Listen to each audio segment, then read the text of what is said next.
All right, what's going on, guys? Episode 22 of the PokeTalk podcast. And we got a fun one for you this time around. We're doing our top 5 non-TCG items. So what is going on, Phillip? Hey, not too much. I figured, this next time of year, Christmas time, and a few of our things are stuff I think we received during Christmas, but it kind of fits this episode during this time of year. Like non-TCG, what items did you receive? What items would you like to receive?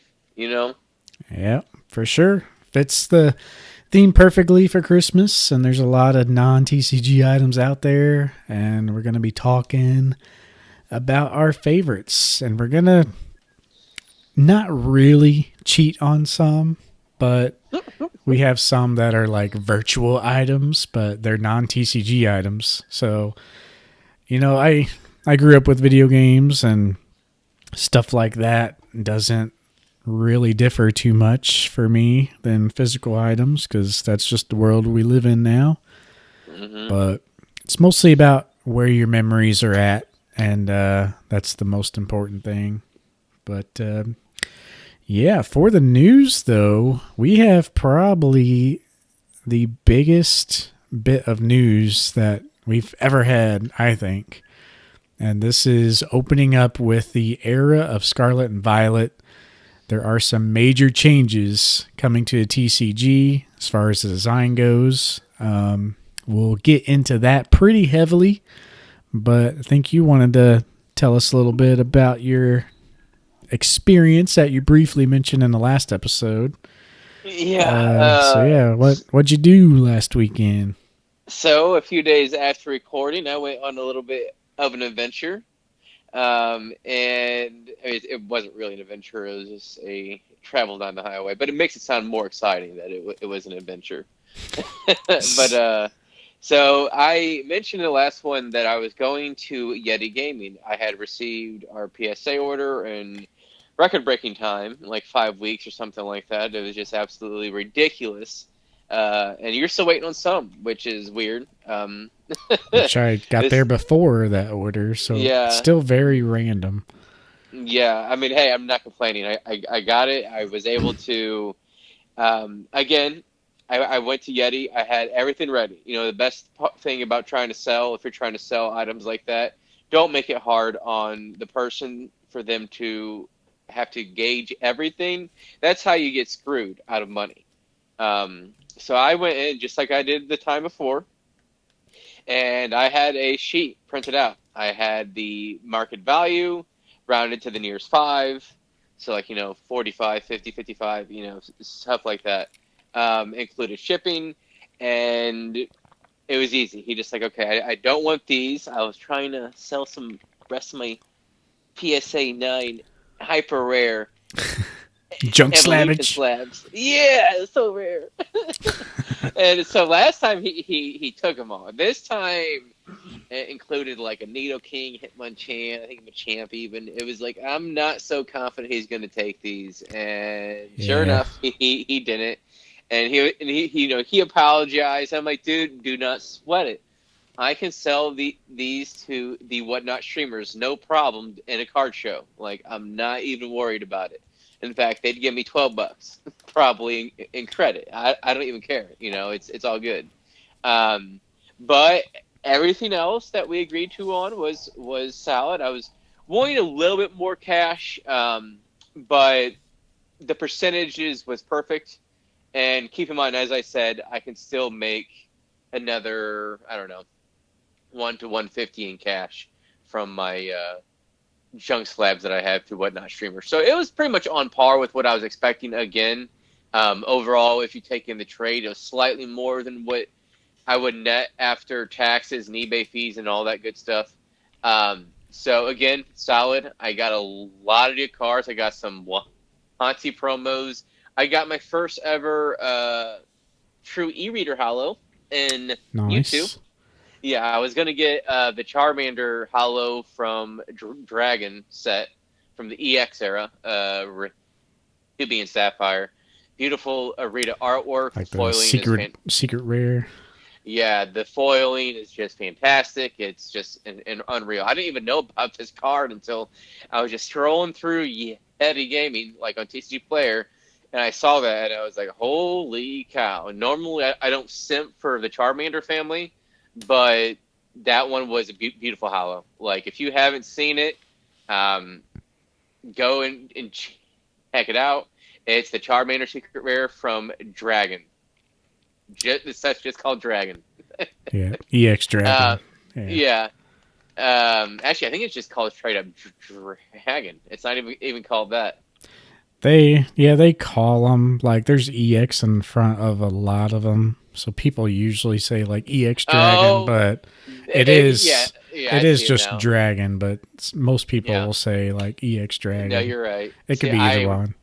on Poke Collector, like you don't if you're not paying attention, you're just reading like the actual logos. You'll miss the EX Yeah, because it's like the EX is barely in there. But I just saw Dragon. But yeah, you're right. Anyways, great, fantastic artwork, great foiling. Of course, they had sold that just days before, so that was unfortunate. So I got my backup, which was the Nitu Hollow from I think it was Skyridge. It's from one of the e-reader sets. I just can't. I just couldn't recall which one. I think it might be Expedition on that Now one. I'm having to look because Pretty sure it's Expedition, but I might be wrong. It's been a while since I've seen those. yeah, I haven't looked through them in a while. I just know they're all like I see that border, that side. I know it's an e-reader. Here, I'm pulling it up here. Anyways, It yeah, is, yeah, it is Expedition. The Mew and it is. Mewtwo, like the two big cards. Those are both an Expedition. Yeah, it also has the Alakazam and Blastoise, the Charizard. This set's the Golem, the Gengar. Yep, this set's unreal. Like every Hollow's a banger. I think Um, this is the weakest of the three too. Like they're all great, but yeah, E series is something but special.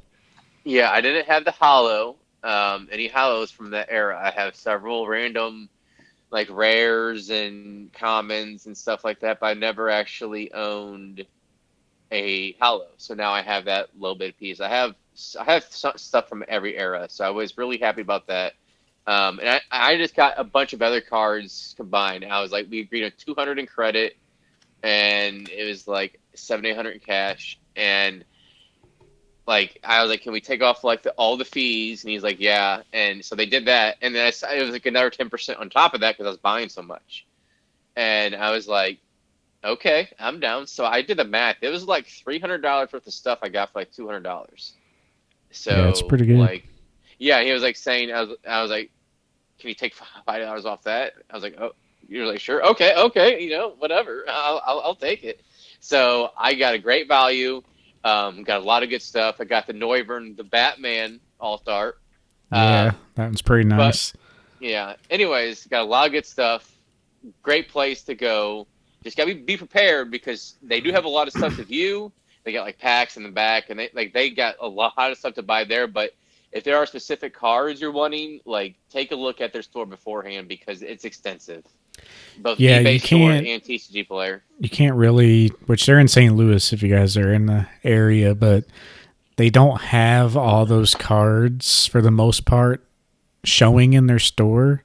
No, And you can't just ask like, what other graded cards do you have? Like you have to like use a computer in the store to like look up a card, see if they have it, and then they'll get that specific card for you because there's just so much to go through. So, got to kind of be and prepared. yeah, and like I was just like last time, and obviously I just like last time I end up dealing with the owner. That was the person that we went through each item on the sheet, and we agreed to the price, and we just got talking around like, hey, I wasn't expecting this order to be back so soon, but we got it back in 5 weeks.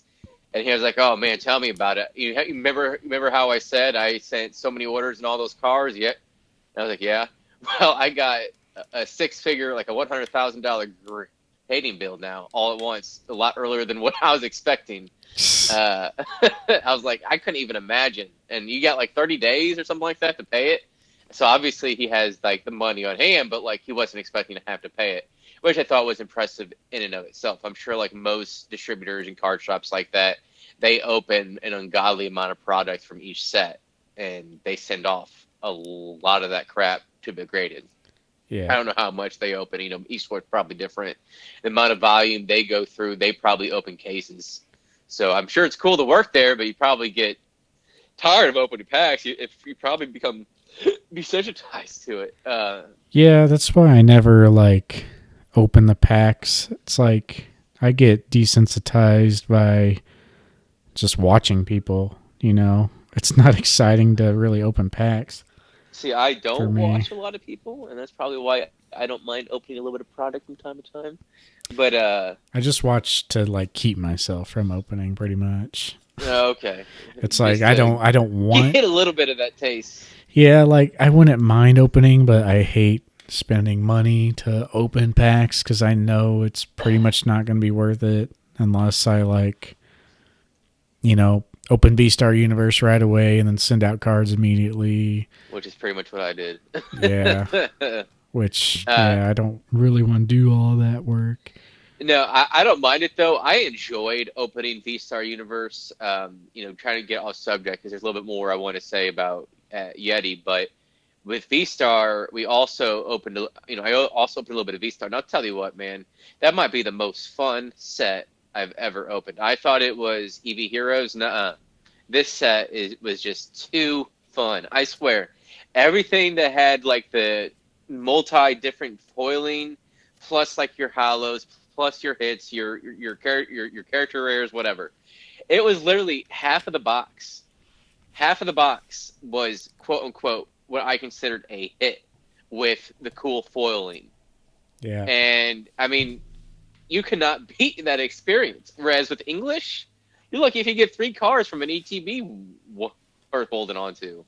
You Yeah. know, like there is a lot. It's about the experience. Yes, you might open something, but like V Star Universe is so already the hit cards are so affordable. Like all of the secret character Pokemon rares, whatever you call them, most of them are already in the mid 20s or maybe $30 at most. It's only like the gold cards and a few of the trainer cards that are really pricey.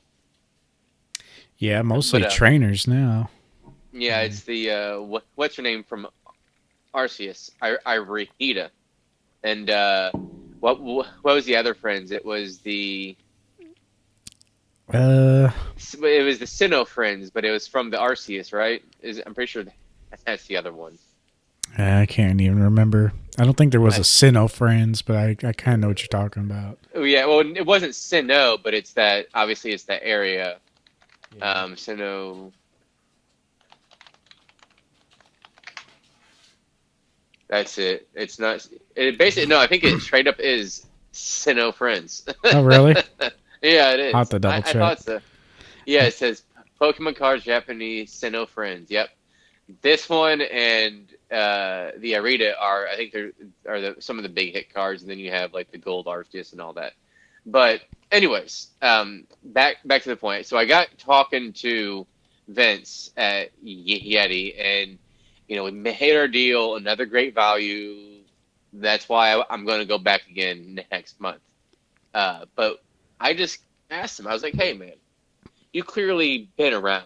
Like he's about 50, maybe early 50s, and the guy knows Pokemon. The guy went into detail about how in 2017 he bought some Skyridge booster boxes, some EX Deoxys. He mentioned how one time he was outbid by Alpha Investments, i.e., Rudy, during one of these Skyridge boxes, and he was a little pissed off at. But it was all good fun. But no, this guy is pretty deep into the hobby. He mentioned how he purchased like a $2.3 million collection in Pennsylvania. I mean, this guy is deep in the hobby. Like you might not know his name, but he knows all those people. Yeah. So, like the guy clearly knows what he's talking about. The guy's been around the hobby. The guy's pretty much been there since the beginning, and I wouldn't be surprised if he started with Magic like a lot of these people did, especially his age. So you can tell he's seen Magic, he's seen Yu-Gi-Oh, he's seen Pokemon. And so I was like, hey, what do you think about Disney Lorcana? What do you think about that? And he was like,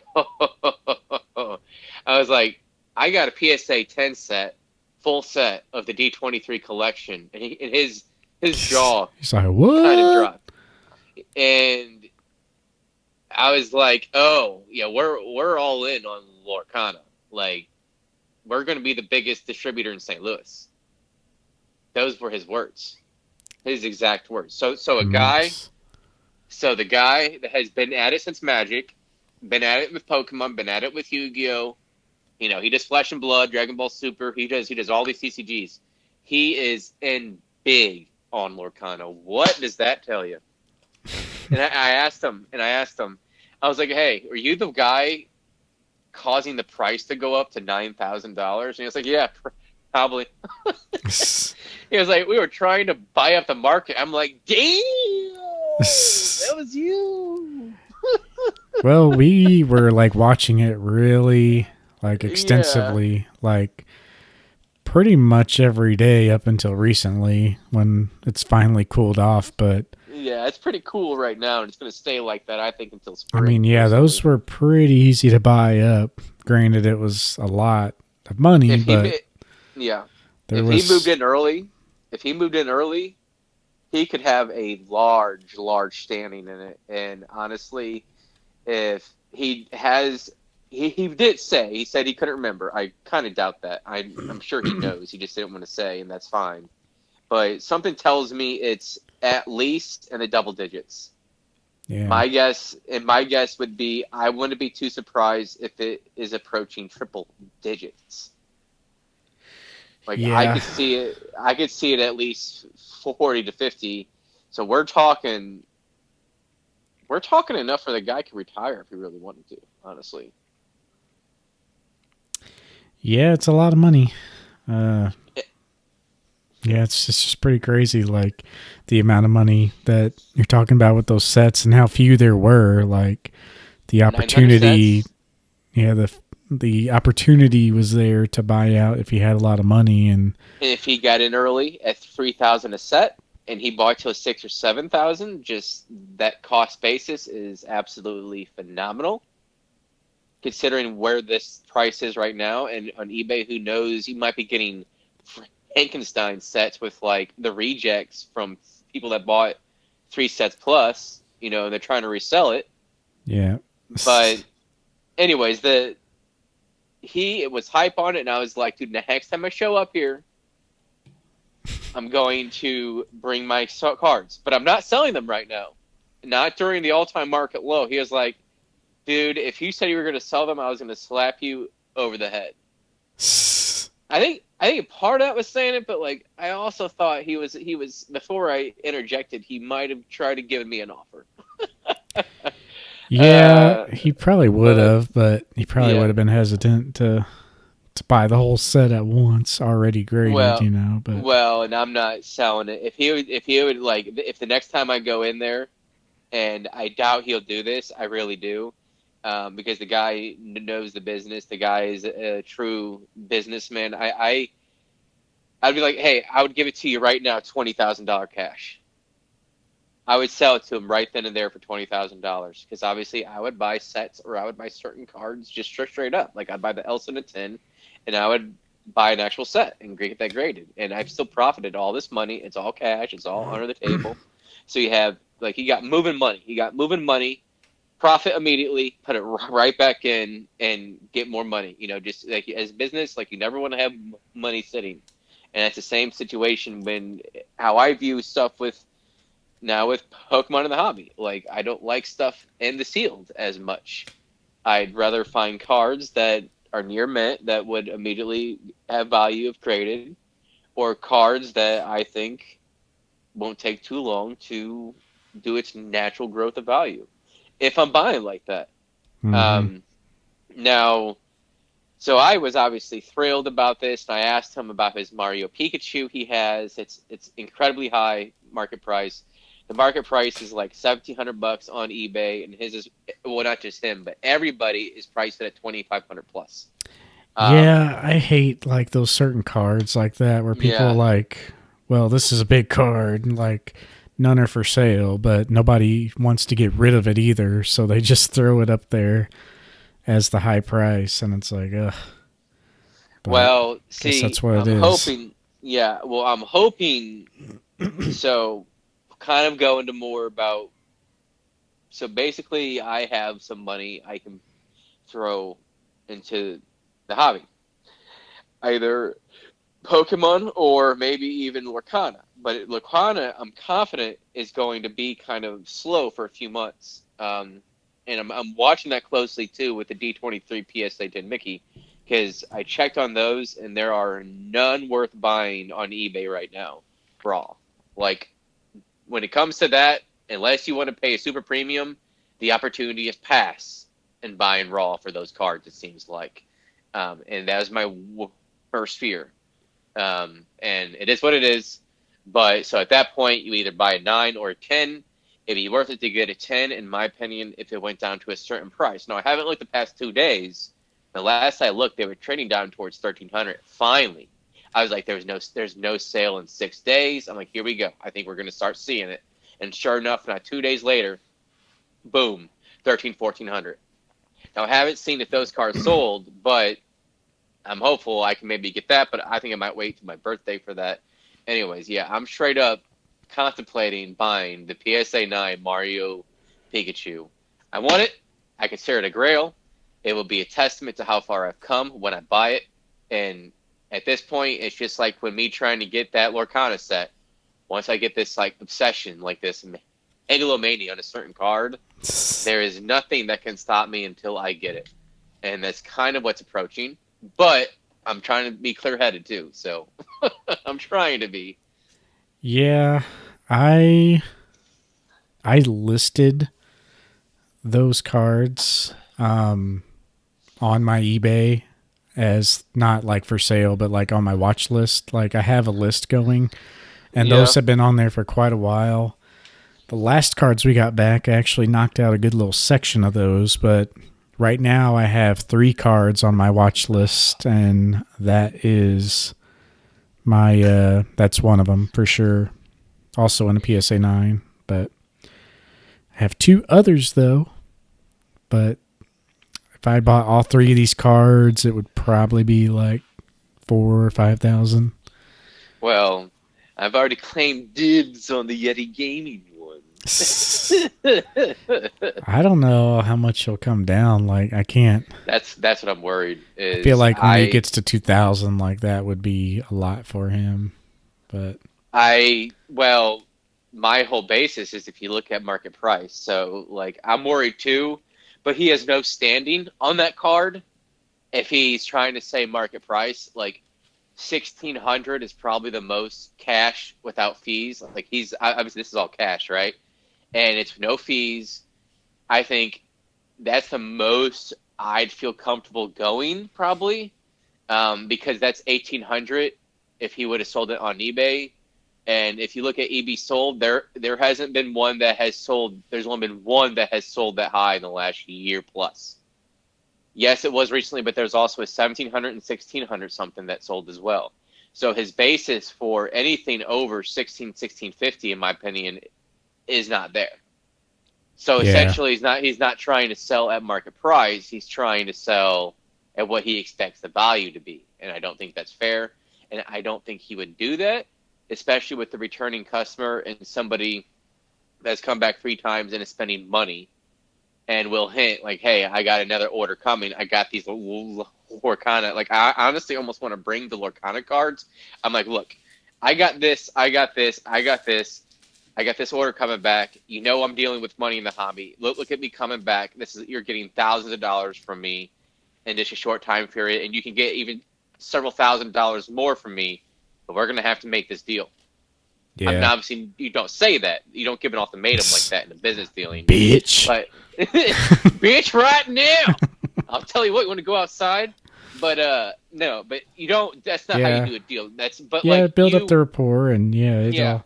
He's more likely to give you a deal, especially in person, yeah. and then knowing you rather than someone else. and knowing that I'm going to come back.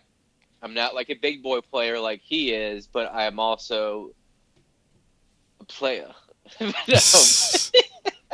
But no, I mean, I am throwing around a little bit of money, and you're talking about something that's like dealing with close margins and margins over a plurality to make a living. To have this amount of money you can get in one sitting, like I'm sure he's making several $100s on that card, at least. Yeah, for sure. And like I would expect he's making, if he sells it at 1,600, I would expect he's making over $500. It's my personal guess, and I'll also be like, listen, if I ever sell this card, I'm coming right back to you, so Yeah. he can make even more money. Like, I mean, and me as a business person, I would take that deal, but I'm not sure if he would. But he did mention in our conversation, I was like, well, how much would be willing to come down? And he was like, you'd be surprised how much wiggle room I have on that. So he's Yeah. open to negotiations, but by negotiations, like we're $1,000 apart from what he has it listed and what I have, what Yeah. I'm willing to get it for it. But maybe he might know, and that's why he said that. So he's just throwing it up there to see if someone bites. But Because nobody's bought it at that price, but if somebody buys it, then that's the new market price, which is why I need to get it ASAP because of that. yeah. Like this is like we kind of mentioned it with Neo Destiny, how there's a few available, like in near mint conditions. Well, there's only four from what I checked, 4 or 5 for the PSA 9. Once people start giving into that price, then that becomes the new market value. We are literally so close from it going to 16, 1700 to 22 to 2500 in terms of price. And that's one reason why I have chosen that as my prioritization over the Neo Destiny binder cards and potentially even the PSA 10 Mickey, because of the prioritization. And yes, I know you kind of disagree with this, but I think there's too much of a risk involved to wait longer than next month because of the movie that's coming out. Now, I'm not saying the movie will, but if it's a good movie, like as successful as like the Lego movie is, I could see a renewed, I don't want to say, but like a splurge of popularity suddenly for Mario in the mainstream. And then suddenly what's going to happen is in the TCG, it's going to spread over to the TCG, and you're going to see more people posting those cards, and suddenly more people are going to become interested in those cards again. And with the scarcity it has on the market, it doesn't take 100,000 people for this to happen. It literally takes a couple dozen. That's all it takes. Not Yeah. even. So that's why I will get it, and unfortunately, I'm probably going to have to wait till January 8th because the first is New Year's, the week before that is Christmas, and I won't be able to get it. Like it'll be Christmas when I'll be able to get some of the funds to be able to obviously pay for it. So Yeah. And as we speak, I'm going through a $15 sub special that we're going to be submitting to. So these Yay! might be funding stuff too. Yeah, Quick side note. I got in front of me 3 cards. I think I'm going to try to sneak in my special delivery Bidoof. Because I think it's a 9. ooh. That's what I want. It's a 9, but 9s are selling for like $240. But I think I can sneak it by I with think the that special. card and a 9 seems good, but that's also a card that like it saw rapid, relatively. I don't want to say rapid growth, but it was like what was it like 30% or something like that, and then like I mean eventually I'll hit a plateau, right? But like that's a card that could easily go from 240 to 350 pretty quick. I feel like even in a 9. Yeah, it's the best out of the special deliveries for sure. Yeah, absolutely. In my searching for that, by default, I accidentally clicked on special delivery Charizard, but you can buy a PSA 9, already graded PSA 9 special delivery Charizard for $70 right now. Honestly, that's probably pretty solid to do because mine came with atrocious centering and minor silvering on the edge wear, and it even had a print line. Like it had everything. Like I didn't even open it because it's worth more sealed in the package than it's opening because it's a 6. Yeah. Yeah, Like nines it's are going for about 70, 75. It looks like. and So, that's not bad. I bet at a card show you could probably get it for 60. yeah. So Yep. But yeah, other than that, I have the the Champions Pass shiny Charizard, the yeah the black one. Well, I yeah have that in Japanese. I'm considering sending that into PSA, but I only collect CGC if it's 2020 or later for like cheaper cards like that. I have that and then the Mewtwo full art from the Go set, but I kind of want to grade them with CGC just to keep the uniformity in my collection. But at the same time, cards like Bidoof, special every Bidoof, I do PSA with those. So I think I'm only going to try to sneak in the special every Bidoof, and that'd be it. But anyway, that's what I was thinking right now. But for the other news, we did kind of talk about that a lot already, but our main topic might be a little shorter, so that's why we're kind of hitting the news hard. But yeah, so Pokemon has announced that starting with Scarlet and Violet on the English side, they are going to a silver border just like Japanese. And that is huge news. I mean, a lot of people love the look at them, love the look of them. I like the yellow border. It's nostalgic for me, but it's going to be nice. Like I like seeing the modern cards with the silver. Like I mean, yeah, it looks good with Watsy, and I think that's how I separate the vintage. It looks good, it does, but like the character rares with the yellow border, ugh. yeah. The radiant rares, ugh. It's just like the silver border does set the tone. Now, I just wanted to say that there was an episode, I think, was it in May, that we had an episode, things you wanted to see done with hit the TCG. Yeah. And we mentioned we want the quality to be similar. And here we go. What did you know that the Pokemon Company is one of our listeners, Nathan? I wonder though if the quality is even going to change. Like it makes you think that because they're totally changing it up. So this isn't the only thing announced. They got the silver borders, but in the foiling. Yeah, they're changing up the trainers subcategory. I think they're making a new item category, which is the tool. They have a new layout to the energies. They put the type of energy at the top, which a lot of people don't really like how that looks. It says like there's a fire energy, but then at top it says basic energy, and then right under that it says basic fire energy. So it's weird that it says, basic energy, basic fire energy, fire symbol. It's like kind of overload there. But they're trying to make it simplified and mainstream and just very to the point. And that's really nice there. But the biggest part of this news is that they are ditching the set symbols.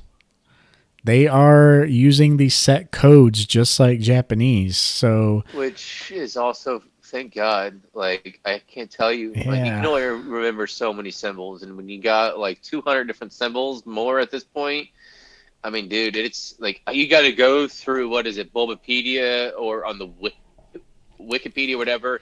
And like, okay, I can tell it's this year, so I know it's this era. So yeah, they start blending together, and the set symbols aren't very much different at certain points. But yeah, so like the set is going to be Scarlet and Violet. So SV1. Yeah, Japanese, it's going to be SV1S. And on the English side, it's going to be SV1EN for English. And then instead of the RR for the rarity, it's going to be like 2 stars on R's. So, that's kind of cool. But they are raising the MSRP by 50 cents. Yeah, which that's not a big deal. If you take into account inflation, like Yeah, I know in America it's like what 8.5%, 8.2%, something like that. But in other countries it's a lot more than that. So I think if you consider all those factors, I don't think the increase is overly significant in my opinion. Yeah, and another thing with it, they are pretty much guaranteeing 3 hollows in each pack. Hmm. There are not going to be non-hollow rares anymore. So the value is going to be that kind of. I don't know if it's going to be as valuable as the Japanese set, but it's going to be like the Japanese set where every pack feels like you're getting something. Hmm. That's what they're trying to do, and it might take them a couple sets to really tune it out, but Yeah, there's absolutely. going to be like a hollow, a reverse hollow, and then a V card or something in every pack. I And then that Yeah, go reverse ahead. hollow, well, that reverse hollow could be an EX. It could be substituted out for bigger things. So I think it's going to be pretty solid. Um, I still probably won't open it, but it's going to be pretty cool though. Well, would like to actually experience it, but I don't know if you noticed this. So during on the PokeBeege's article that they have written about it, so when they show the English Koraidon next to the Japanese, do you notice the key differences between the two cards? I do. Now, you can't guarantee that this is how it'll be looked like because it's just, this is just a rendering on the left. They might not even have it made yet. I would probably imagine they probably don't. Um, but you can tell a clear difference with the foiling between the two, the Yeah. light and the foiling. And I don't think it's because of the angle because they're both supposed to be face on. It's almost like a texture difference, it seems like, too. Like, there is a clear difference still between the English and the Japanese. Even if they have the silver borders, they have a few cosmetic similarities, which mainlines the whole process, in my opinion. But if you look at, like, what really separates Japanese apart, beyond, like, the quality of the stock, is the foiling. And I do not think it's going to get closer. Okay, it's absolutely going to get closer with the three different types of foils in a pack.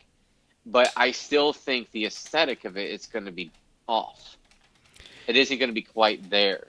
It looks like the EX that is English. It looks like the texture of a V card right now. Like it looks shiny, Yeah. but it's not going to be any special hollow. Yep. So it's kind of a bummer. Like I think these EXs are gonna be the new Vs. Like nobody's super excited to pull them. Um, that's what the rendering looks like. But yeah, the Japanese, it has the full art sparkle hollow all the way up, extending to the borders. The English one does not. Mm-hmm. Which yeah, maybe this is just a rendering since the Japanese one is probably a scan of the actual card. Yeah, that's my guess. Hopefully that is applied to the English one, which is very obviously like a It's almost image. flat. Yeah, The image almost looks flat, like lacking some contrast, some sharpness, and that's why I think some of it might be the actual photo rendering, but but even if you look beyond that, there still looks to be a few key differences, and we'll just have to see. Like I think if they get closer, like, but if they give us that crap where it's like how it was with the English Ghost set, where the stock is paper thin, yeah, like, so we've increased the cosmetic differences, but we still got cheap products for the English. Whereas the Japanese stock has still been mostly the same, it feels like, anyways. Like a nice sturdy stock when you pull the card. yeah. I think it's going to be disappointing and be kind of like the V's and flat, but hopefully I'm wrong. And if I am wrong, that'll be great. If I'm right, then yeah, it's still going to be just open packs, burning through them as quick as possible to see what you get, toss them. But But at least for most people, like maybe not your addicts, like your people that are just chasing for that altar, but for the majority of the hobby, like just buying maybe, I don't know, once a month, an ETB or two. You know, that's probably a good portion of the hobby is just that. And it feels like you're getting more of a reward, whereas like with the RCSV Star UPC and the Charizard UPC, it was pure trash when that you opened it. Not only was the quality not there of the promos, but you have the fact that I got like 2 hits or something like that. Same with the RCSV Star. Mm-hmm. But hopefully this will remedy that by you're getting, look at this, you're getting, you know, what was it, 18 packs in the Charizard UPC. You're getting full 40 cards that you might want to keep purely based on like the aesthetic. I mean, it's something. Yeah, for sure. I think they'll be fun to open, and they're moving in the right direction for sure. But one more thing though is, doesn't this feel like they're also like they're redoing it a little bit, right? But doesn't it feel like they're just like, okay, let's take this EX era and this EX era and let's merge it into this? Doesn't it kind of feel like that a little bit? Yeah, but you know, all the EXs kind of feel similar. This is not the X and Y EX as we know it. There are different mechanics. This is going to be like the OG, OG EX era.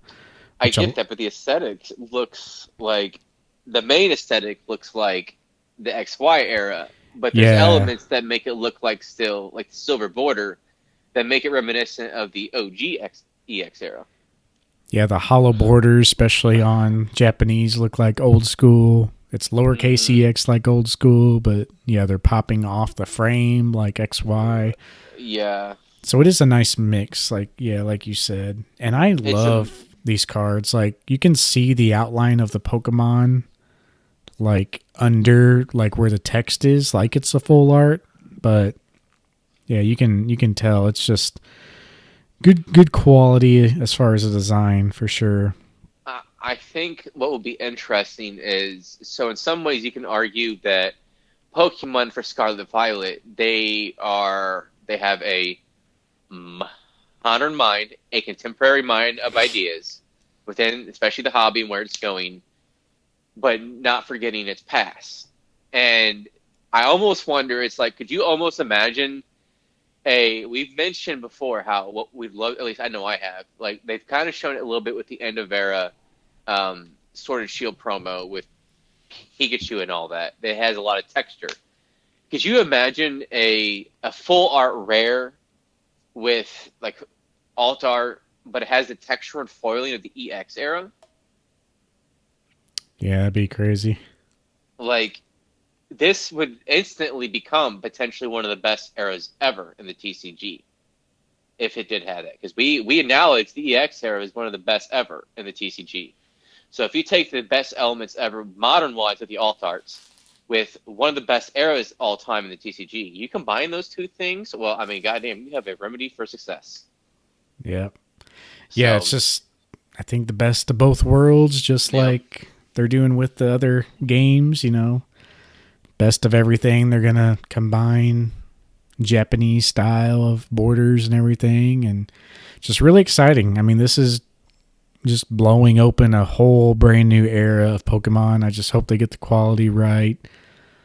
I don't want them to like overdo things. It seems like we're going to have like EXs as a rarity, and then, you know, of course, full arts and stuff like that. But yeah, we'll see.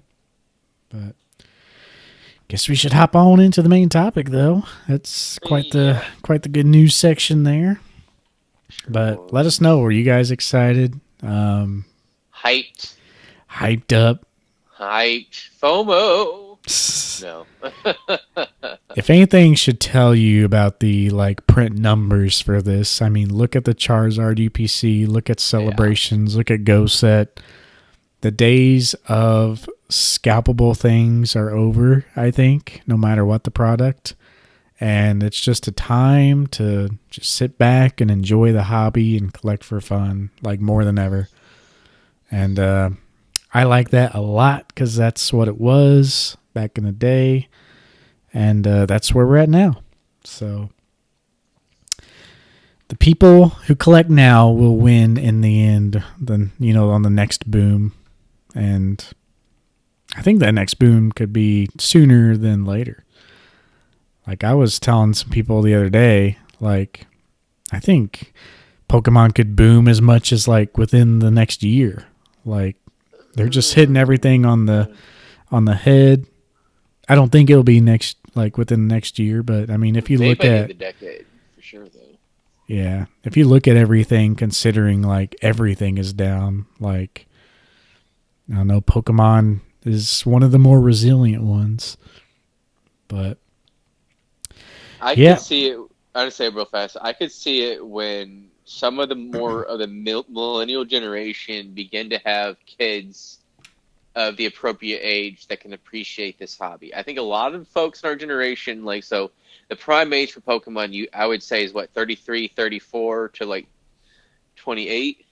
Obviously, I'm talking about like the OG age, right? Like the first generation that came in with Pokemon, that grew up with Pokemon. And I wonder if once those kids become more age appropriate, so right now I feel like a lot more are under 5. It Mm-hmm. seems like that way. You give it another 5 to 7 years. Yeah. I think you could see, like, you'll see another boom with market share and market growth. I feel like it'll be interesting if you see a spike in the vintage stuff, which I think that's what you'll see go up is the vintage stuff.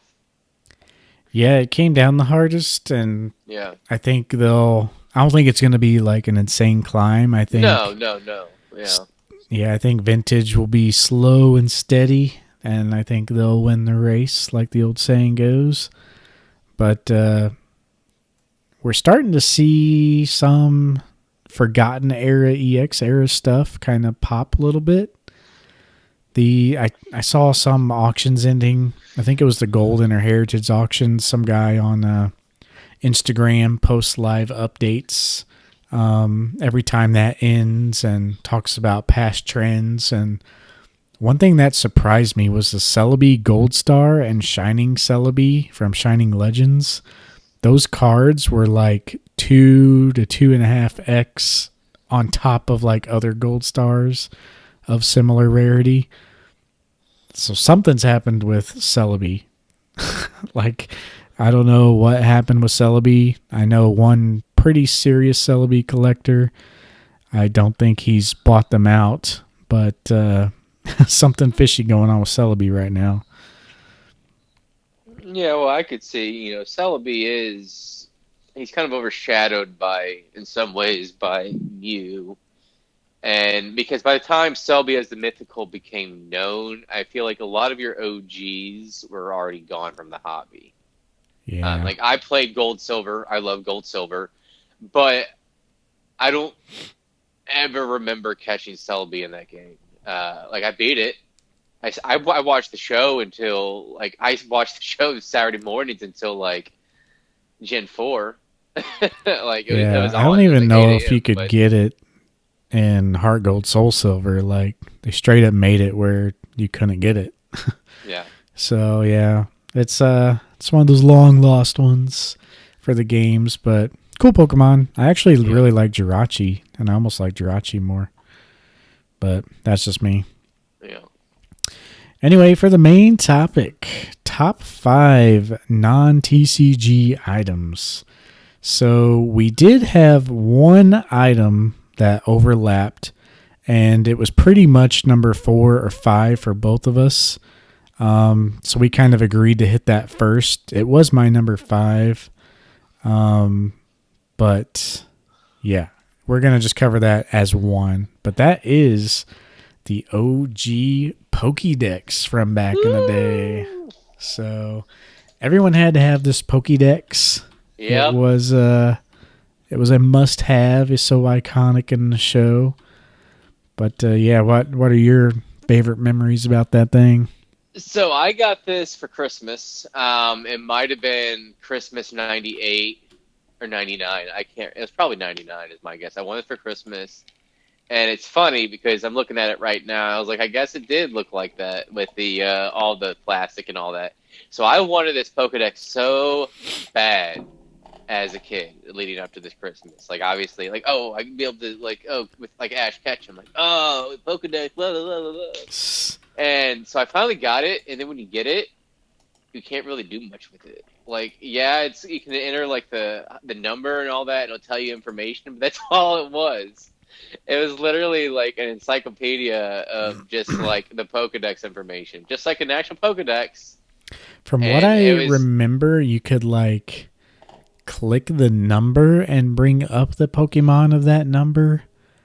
Like yeah, you'd literally type in a number and it would show you like a little snippet of that Pokemon. I'm on there's a yeah, Bulbapedia article yep. I'm for looking at it. it right now.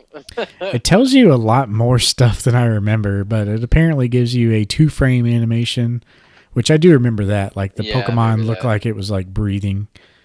Apparently tells you the height, weight, type, strength, attack animation, and a bio. Shows the Pokemon's Dex entry from Red and Blue, which I didn't even know that.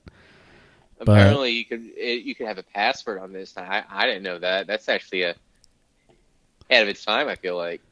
yeah, I need to get another Like one of so, these. I'm like, now that I actually know how to do it, yeah, check they're that not out. brand new or used. They're only like you can get them for less than $80. Now, if you there are a sealed one that's like 280. But Yeah, if you bought that, I would keep it sealed. Um, had a calculator. Imagine using this calculator in school.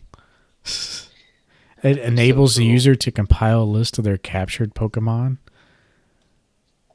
Yeah, I it, didn't know it that does. one. It does a lot more stuff than you remember, and this would probably be higher on the list if us kids could actually figure this out. But I feel like I'm sure. I don't think it was even a manual. Honestly, it doesn't look like it, does it? no, I don't think so. I remember It's like this doing like 2 things, and I'm pretty sure a but lot of yeah, kids thought that. But yeah, it was made yeah. by Tiger Electronics and Hasbro in the late 1990s. Had Yeah, all the these Pokemon are. except for Mew on there. Hmm I think this is pretty cool. I don't know what I did with this one. Probably threw it away or something. But that eventually, like, it's not as high up on the list. But eventually, I wouldn't mind getting this one and our next my next item as well. Yeah, it was. I had one for sure, but it was like heavily used, as well as like another item on my list, which is actually my number one. But I ended up getting rid of because it was either broken or it wasn't cool anymore. And yeah, I wish I didn't, but also kind of glad I did because then I bought a new one. But we'll get there. I mean, they aren't that these aren't that expensive still. I mean, they're like 80. Like I said, you can get them cheaper as well, but like they aren't bad at all. Yeah. Yeah, they're not bad. They're pretty cheap. So, a lot of items like this are, unless you're like really looking for those hard to find ones. But plenty of people had this for sure. But yeah, that's our number 5. So, I want to go ahead and hop into your number 4. So my number four, I know I've mentioned it before several times, but this is probably one of the most unique promotional items that not just Pokemon, but any IP has ever had. And it's probably obvious at this point what I'm talking about. And that's the Burger King gold-plated Pokemon cards with the Pokeball. Now, I used to have the ball itself. I think I threw it away. I still have the Togepi somewhere. And I was taking a look at it. Now, I don't know if they were sealed or not, but I mean, sealed, obviously, the Charizard and Pikachu are the most expensive one. But from what I saw, you can get the whole thing for like all 6 of them like sealed for like $250 still. Yeah, another thing that was like so widely produced that is still surprisingly cheap. Even the cards that were out at the time, the little card set that you like tore off the sheets, you get a whole set of Oh yeah. those for like under $50, I think. Like not even cut off. There are so many of those things. And I had a whole set once, and those things are cool. They tell you like cool information. There's like trivia on the back. Um, yeah, those are cool. Very cheap, cool thing to collect. But and I actually was going to buy one at the shop or at the card shop, but and it wasn't bad. The guy was wanting like $45, completely appropriate pricing. I just didn't know if I wanted to actually have that or not. Like, yeah, I'm looking at it right now, all six of them in mint condition for still sealed everything for $172. Yeah, it's not bad. The boxes are still good. Like, I don't know if I have to have sealed. It would be nice to have sealed, I guess. But but even so, like it's affordable, right? Like you can still get those pretty easily still, and I imagine it'll be like that. Well, I mean, I could see eventually that adding up, but most people aren't going to want all six, right? Yeah. They don't even care enough because I it's so think there long was a ago. Jigglypuff or something in there, There and a was, Poliwhirl. No one cares about those. yeah. It's basically It's like Charizard and Pikachu, and those are the big ones, right? Mewtwo is the other, Yeah. and then I Togepi. Obviously, like I said, I got the Togepi. I wanted the Charizard as a kid. Obviously, we got it after I played a soccer game. We stopped by Burger King, and we got and that's how we got it. I had the So, Charizard and the Pikachu, and then a couple did you? others. Like, yeah, I was all in. I still have 3 of the Pokeballs and the boxes they came in. I think it was Jigglypuff, Poliwhirl, and Pikachu are the boxes that I found. But the actual gold cards are long gone, and the boxes are all beat up because they were thrown around. But the Pokeballs are in good shape, and I actually have those in my like storage box of random things. Like I just thought having 3 of them was cool because of the video games. The starters, they're laid out in Pokeballs at the start, so it was cool to have 3 of them. But other than that, I don't really care. Like I'd probably like to buy a set of the cards again because those are cool cards. Maybe display them in like page sleeves instead of the actual binders or something. But yeah, widely available. Really cool to pick up if you guys are in the market for those. But let's see. My number 4 is actually a variant of the Game Boy. Can you imagine or guess which one I it would is? I would guess it is probably the Pikachu one. Yeah, there's okay, so there's a couple. There's one with There's Pichu as well. there's Pikachu and Pichu, which came out. I can't remember the order these came out. Maybe I should check them out a little bit later. But there's a yellow one with like Pikachu, Togepi, and Jigglypuff, and then the power button is a Pokeball. And then there's one of Gen 2 where Pikachu's in the bottom left and the Gen 2 starters are on the right. That one's really cool. But the one I'm talking about is one that was out when Gold and Silver came out. These were all out at the same time pretty much. But it is the one with Pikachu and Pichu. Pikachu's on the left side jumping up and his actual cheek is the power button. And I had the gold one. And that is like my OG Game Boy. I actually had a blue OG Game Boy, and my uncle at the time like found this Pikachu version at like I can't remember. He found it somewhere like at a yard sale or something, and he showed me, and I was like, "Oh my god!" Like it was better condition than the original blue one that I had. And so that's how I got that. And I think I still have it today back home, stored away. But yeah, that thing has seen some age, and I was playing all my OG games on that thing. And yeah, I love it. Had that for a long time. Many car rides playing, 2 seconds at a time as you passed under a street light just to see where your character was walking. You didn't have the lamp. adapter. Eventually, I had this thing that like attached, and it was like a magnifying glass and a light. Yeah, well, we had that too. It So I was, was balling yep, eventually, yep, but I didn't have the yep. little stringy light. Yeah, we had that too, where it was both, and that thing ate batteries like nobody's business. That Oh thing yeah. just absolutely powered through batteries. It was ridiculous. But you had to have it if you were on those long car rides. You didn't have smartphones. I mean, you had to battle through those car sickness. I mean, I know I did. Driving to Florida or driving to Texas, because in the Midwest it's only a 12-hour drive anywhere, and why fly, right? Yeah. Oh, I honestly I didn't get on my first plane until I was like 27. In part because everywhere where we went to as a kid, we drove everywhere.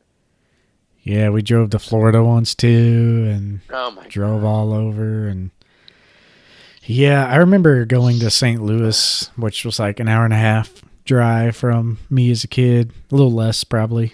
Um, Probably an hour. But I remember being at a wedding, and I was like off by myself at a table under a tent, and that is where my Charmeleon evolved into Charizard.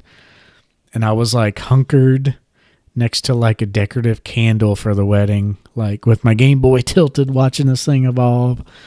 And man, it was awesome. But yeah, real solid memories there. That was Pokemon Blue. Love that Game Boy. Still have it somewhere, but I need to get see, like a I modded version of that where it has like a backlit screen. see. I've actually thought about buying that one as well. I won't say too much more because it's not necessarily that one, but something similar that I'll be discussing higher up on my list. But it's definitely one of my favorite ones, and it's really when I think of it's one of the synonymous things when I think of Pokemon from that era. Yeah.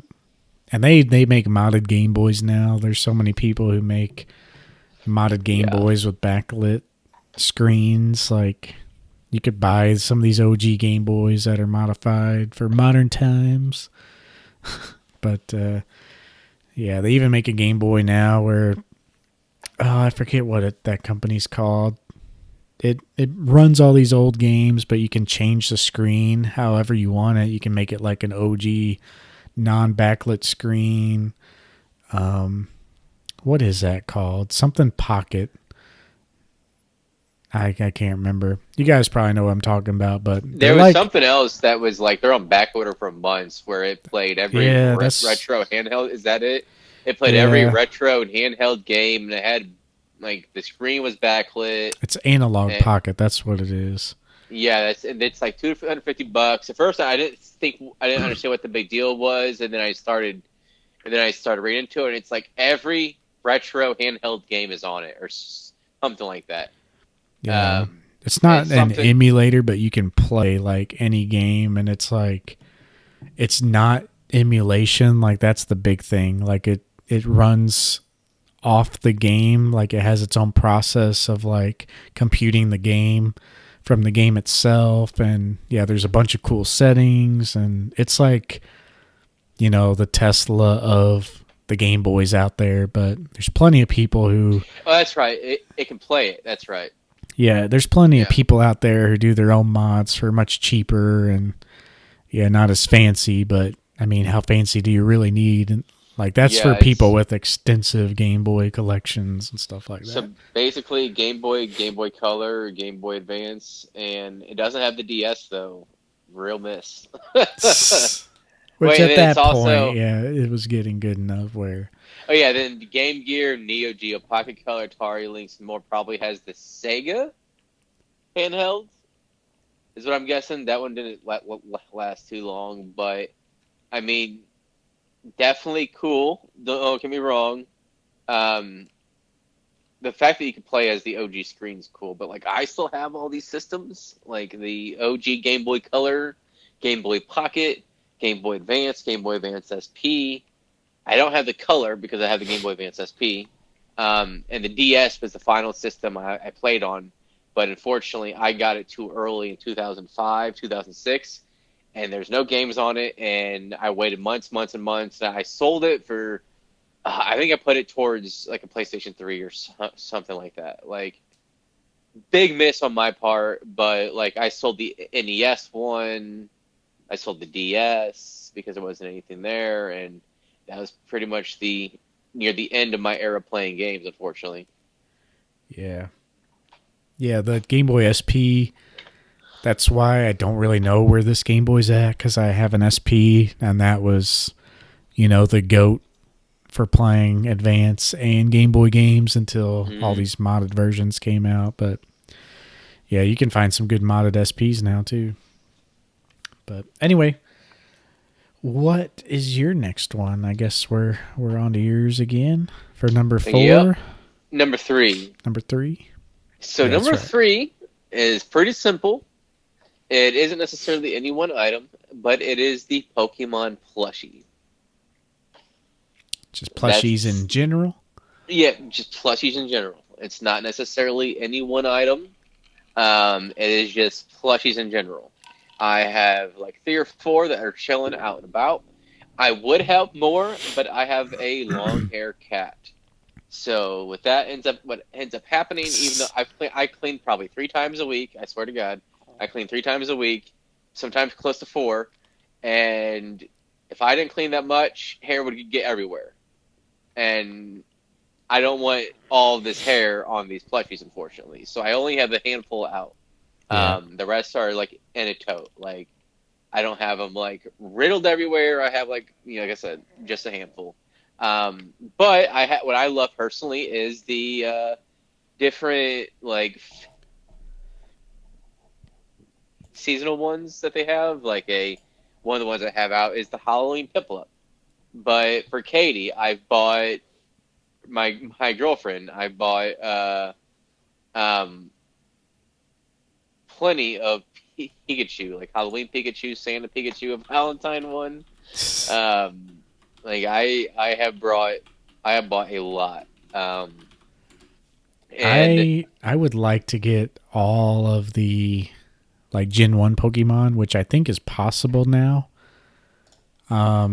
It'd be really cool to get all those in the mini plushie form and just have like a giant pile of them, or just have them all hanging out. I still need to get the Arceus one. Is one I still don't have.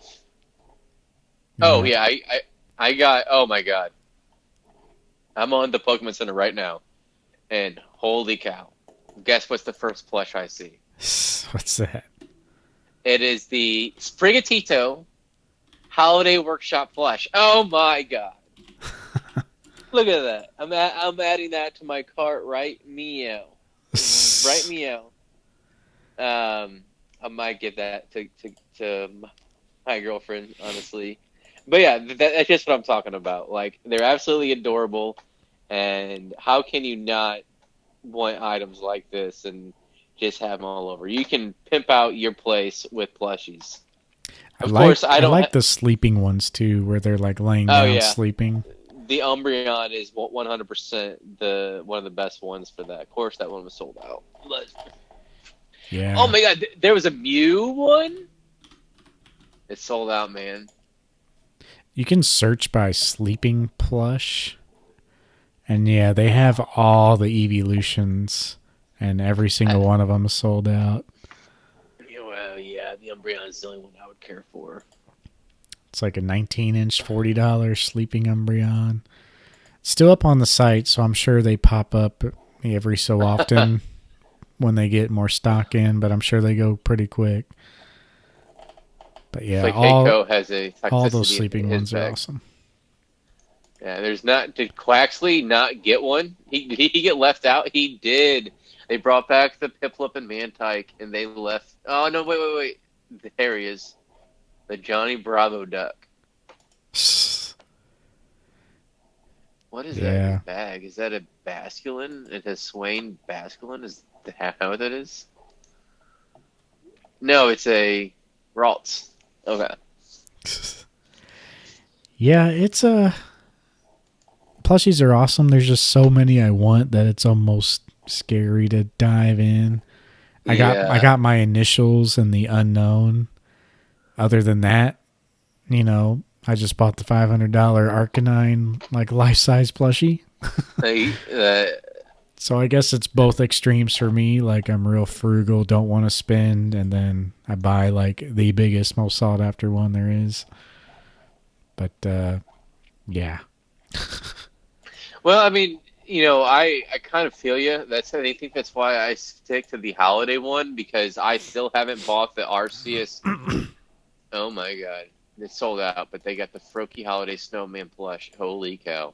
But like, I haven't brought like Greninja, or like then I'll have to get Lapras, like my favorite ones, right? So like Umbreon, Lapras, Froakie, and Greninja, Arceus. But I got Piplup because of my IGN King Hitbo Rick. yeah. So, well, I guess I had to get the Piplup. So They have the 4 foot tall Lucario still on the site for $420. that's still available. Oh man! Yeah. Hey, at Yeti they had I mean they had all the life size one. They had the life size Slowpoke, the life size Froakie. I didn't even look at it. I didn't even look at the life size Froakie. I didn't want to know the price. I'm sure because they're buying it from here, right? And then they're like probably throwing 30% on it. So I didn't even bother seeing Yeah. what the price was. They're Actually, it's all they're 13 and all a half. It's about only 43. 400 to $500. All the big ones, yeah. Yeah. They have a 34-inch Lapras, sold out I thought 60-inch I think the Slowpoke. Lapras. No, I didn't buy. I bought the smaller Lapras, not that one. I bought the smaller Lapras at Savari's Zone through Go in St. Louis, and they have a Charmander one too. Yeah, but I didn't buy the life size one. The life size one was going for $2,000 at one point. Dang. Of Yeah, all it the was. giant ones, I mean, Arcanine is by far the most detailed and the best. I mean, It's good quality too. he's the Like best it's not. Pokemon. So that should Well, tell you. I mean, it's I mean, it's fluffy. That's for sure. Yep. Got Oh, they people have a wanting to do Charmander. weird things to it when I posted Well, mine online. well, it's no comment on that one. But they have a Charmander Pokemon Holiday Lights plush. It's sold out, but holy cow, Yeah. it's adorable. That's how they get you. Like, look at I me. I'm already I spending I money. like the basic ones. I don't like doing all special ones because then it's not uniform. But I do like the sleeping ones though. But yeah, I guess we should move on to my number 3 though. All right. My number 3 is general, but kind of specific. So it's Pokemon books, Okay. and it's not. I want to include the magazines, the OG magazines, which I have a few of. The ones that you'd find in the card shops. You'd find articles showing Pokemon on them. You'd have the price guide in the back. Like, those magazines were awesome, but specifically the ones that stick out more to me is, of course, the Pokemon 2000 Ultimate Guidebook, which is aka the Silver Bible. So Yeah. this is this is a book that was released in Japan only, and basically, I think it goes through the gym sets. It has a scan image of every single Pokemon card ever made up until that point. And it even shows trophy cards. It has the illustrator in there. Like, that's where people got the information of the trophy cards before, the internet. It tells you different, it's all in Japanese, of course. So the ultimate way to read this would be no Japanese, but there's people who have some pages scanned and translated, It's really hard to find. I almost wanted to start my own project where I scan every single page and translate it and then make a giant PDF of like the entire book translated. That would be quite the little project there, but it'd be so cool. Like it tells you info about the super secret battles along with images. Like it tells you so much info. And it even has every product released, like non-TCG item, every sealed product image. It really shows a lot. And it's kind of quite the expensive book. I haven't looked in a while. I was about to say, do you remember what those hit during the height of the pandemic? I remember you could buy them for like 40 or $50 all day, every day. And then when the height came, I think they got up to like 300 plus bucks. I thought it was close to 500, but yeah, they're actually not bad. They're like it ranges between like around 150. Yeah, they came down a little bit. I guess I shouldn't search for silver bile, but No, there's like 140, 135, 112, 169. I mean, yeah, like it's not bad at all. yeah, it's like 100 to $200. It looks like, and Yeah, depending on the condition, some of these are pretty beat up. yeah, This one looks really nice with the front cover. It comes with like a little orange cover. yeah. This one's good condition with the cover for $250. That's probably the condition of mine. Like mine's pretty nice, but Yeah, that cool to 250 look one's through. actually mint, but it's coming from Japan. Yeah. So, but then there's this one that's 169.20. This guy must have several that look solid, and it's free shipping. That's one I'd probably get. I wish But they did a book like this of every era. Like that would sell. you need to do multiple editions. You couldn't just do one. Well, yeah, like every era or every type Yeah, of card or even like a mini version of every like set that comes out. Like just be cool to catalog, but I'm sure they'd probably just do that online or something if they could. But yeah, it's not worth the printing money it would cost for that. But they could make hella money off it. So it's, I think if you did a nice medium, maybe. yeah, But the only other books that are kind of close to the Silver Bible for me, aside from the magazines that are not that good quality, they're just nostalgic, is the illustration books. There's a couple of them out there. There's one with Rayquaza and Mewtwo on it that I think was actually printed in English. I think I have the English version. And then there's one with the Charizard and Venusaur that has the cool Charizard Venusaur promo. That is like $1,000 card. That book, I have both of those books, and they are very cool. One of them is only in Japanese, I think, the Charizard and Venusaur one, but like I said, the Rayquaza and Mewtwo one, it has a English version, and it's basically a little book celebrating the art. Like the pages have like a full page of the card art, and then at the bottom it's actual descriptions of the card from the artists themselves telling you about the card, what they were thinking in designing that part of the card. And it's really cool. And I think those you can find for pretty cheap as well. Maybe cheaper than the other one. I think if you just type in Pokemon illustration book, let me see what that brings up. It should bring you up some, which a lot of these, like the animes or the mangas popping up. If you type it in on Google, it like shows you more properly search results. But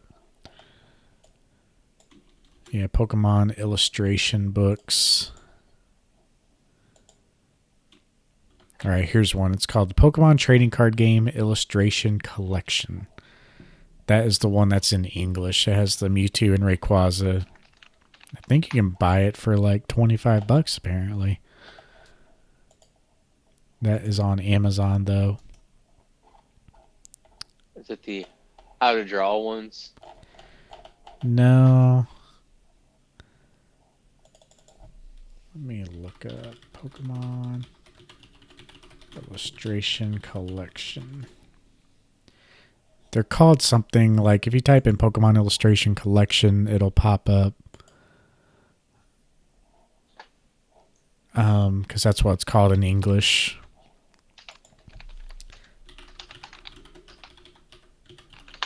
But yeah, it's like some of the pages, like the entire page is the artwork, and even extended artwork. But yeah, then they have little footnotes at the bottom. Looks like you can buy it for like, yeah, I mean, I think there's like a little hardcover that comes with this to like, it's a little sleeve, but without the cover, I mean, you can get this for like 20-30 bucks. But The one with the Rayquaza Mewtwo? yeah. If you click on one that has like images of the like pages Yeah, inside, one has a Kokomiya artwork featured. Top right, a Bennett Komiya artwork. yeah.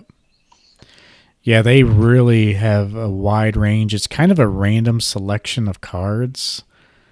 And some pages have like 5 cards each. Like there's one page on here that has a Light Jolteon, Light Machoke. And they talk about light cards and stuff like that. But yeah, I'll have to show you these next time we're around. I can't remember what the Japanese one is called for the Charizard and Venusaur on the front, but they're called something The like EX? real. You mean the Yeah, 20th anniversary book? that might be it. Yeah, that's the one. You're talking about the one that featured the promo with the that Yeah, that's the one. Yeah, Pokemon Card Game Art Collection 20th Anniversary Book is kind of what it's called. Pokemon Card Game Art Collection is what's on the front cover. That one's a little more pricey because yeah, that artwork is amazing, but it's the same thing. Like they just feature a bunch of artwork. I don't think this was released in English though, but it's still really cool to look at for sure. Especially just appreciating the art and all that. It's like the modern day Silver Bibles. And yeah, they're pretty cool. There was a awesome promo that came with that one, but it Yep. is pretty pricey. It's had about 3 cards since then. Kind of been semi-inspired by it or something like that. Yep. The Charizard promos and the Charizard V. Yep, for sure. But yeah, that is my number 3. So let's move on to number 2s. So for my number 2, you kind of hinted at it with the Pikachu and Pichu edition.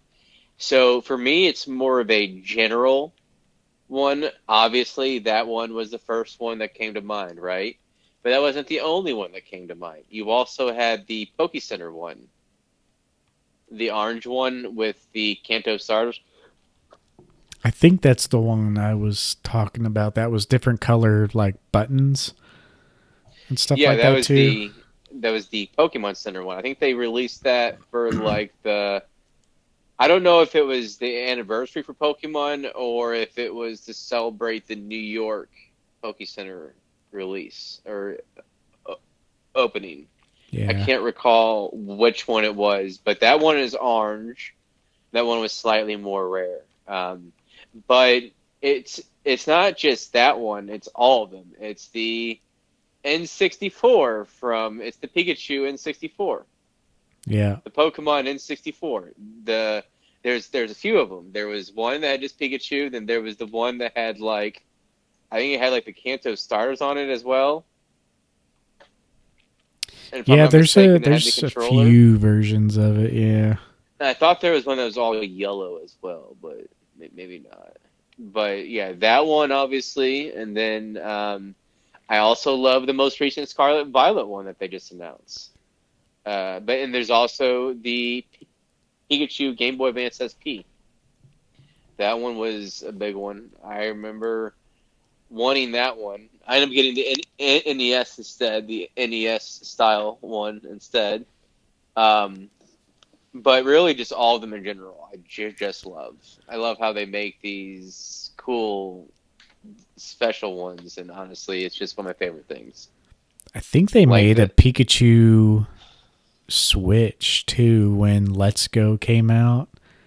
It was either then or it was like on the DS when Sun and Moon came out. They like maybe it was like the 15th anniversary or something, but they had a Pikachu DS that like folded over and it was really cool. And I think they kind of yeah. made a similar Switch one, but I really don't know what the Switch is, what they really came out with. I haven't kept up with them in a while.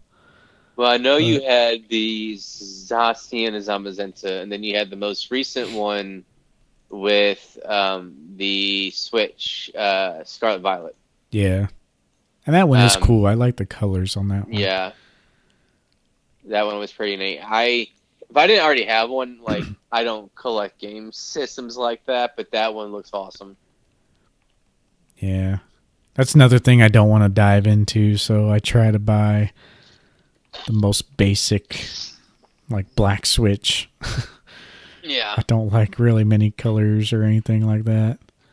but those are cool. But I just love all of them. But obviously, the OG ones, the N64 and the Game Boy Colors and the SP, like those are all pretty big ones that I like. And I've been meaning to potentially get one like the SP if I did, but it's $150, so it's like, because the SP I have now, the battery kind of sucks ass.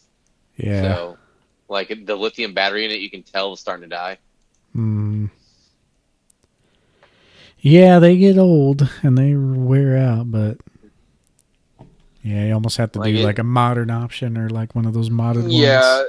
I mean, since it's rechargeable, I don't mind as much. But like the thing about the Game Boy Color is how much money you're spending on batteries for that. That's the biggest thing. It's cool to have that retro experience, and I do like playing it. But like, there's a reason why I choose the SP Yeah. because you can just recharge it. That's why. Although I'd like to play, for me, I just like playing them on the OG systems if possible. I understand like the thing with the analog pocket. That's pretty handy. It is because you can have one system and it's all modernized. I haven't taken a look at the analog pocket, but I would guess it's probably a USB charger. Yeah. So Yeah, I but think it's I think, USB-C and stuff like that. So but I think that thing is on back order for months. Like whenever they dropped it, it got bombarded. I think it's like 6 months on back order. yeah, I can't remember like what it is now, but they've done like 3 releases where like every release has taken pre-orders and they haven't had enough, and so they're like, okay, we'll do next wave. Like 3 months later, and then it sells out Yeah. again. I actually found out about that through one of the various subreddits I'm in. Like, I'm in a lot of retro game subreddits as well, and they had that mention. I was like, well, that's not. I mean, it looks just like an emulator thing. And then they're like, no, it actually plays the actual games, and you can change the color mode, the visual mode on it to resemble those. And I'm like, you know what? Buying these cool retro systems are awesome, but it's pretty handy to be able to play 5 different systems like that. Yeah, Now, if like it could play the DS, that would be God tier status right there. But I watched a video on them not long ago, and it like explained it. Like they take the game and like run it as the game should be, but they also like real time. I don't want to say like upscale it, but there's something special about it. Like I don't know all the technical jargon, but you can buy them brand new right now for like $350 on eBay yeah, still. 270, 280 is their MSRP. So I mean, it depends on if you want it right now. Like you'd have to pay a little bit more, but it's not terrible. But I mean, it's basically the price of a brand new system.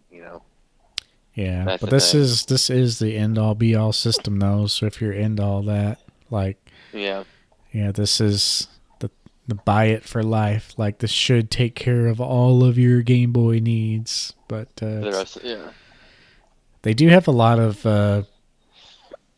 adapters for it. Like yeah, this is Sega Game Gear adapter. They have like adapters to like play it through your TV. Like they have all kinds of stuff for this thing. So people love it. People say it's the best, and I'm sure it is with that price. But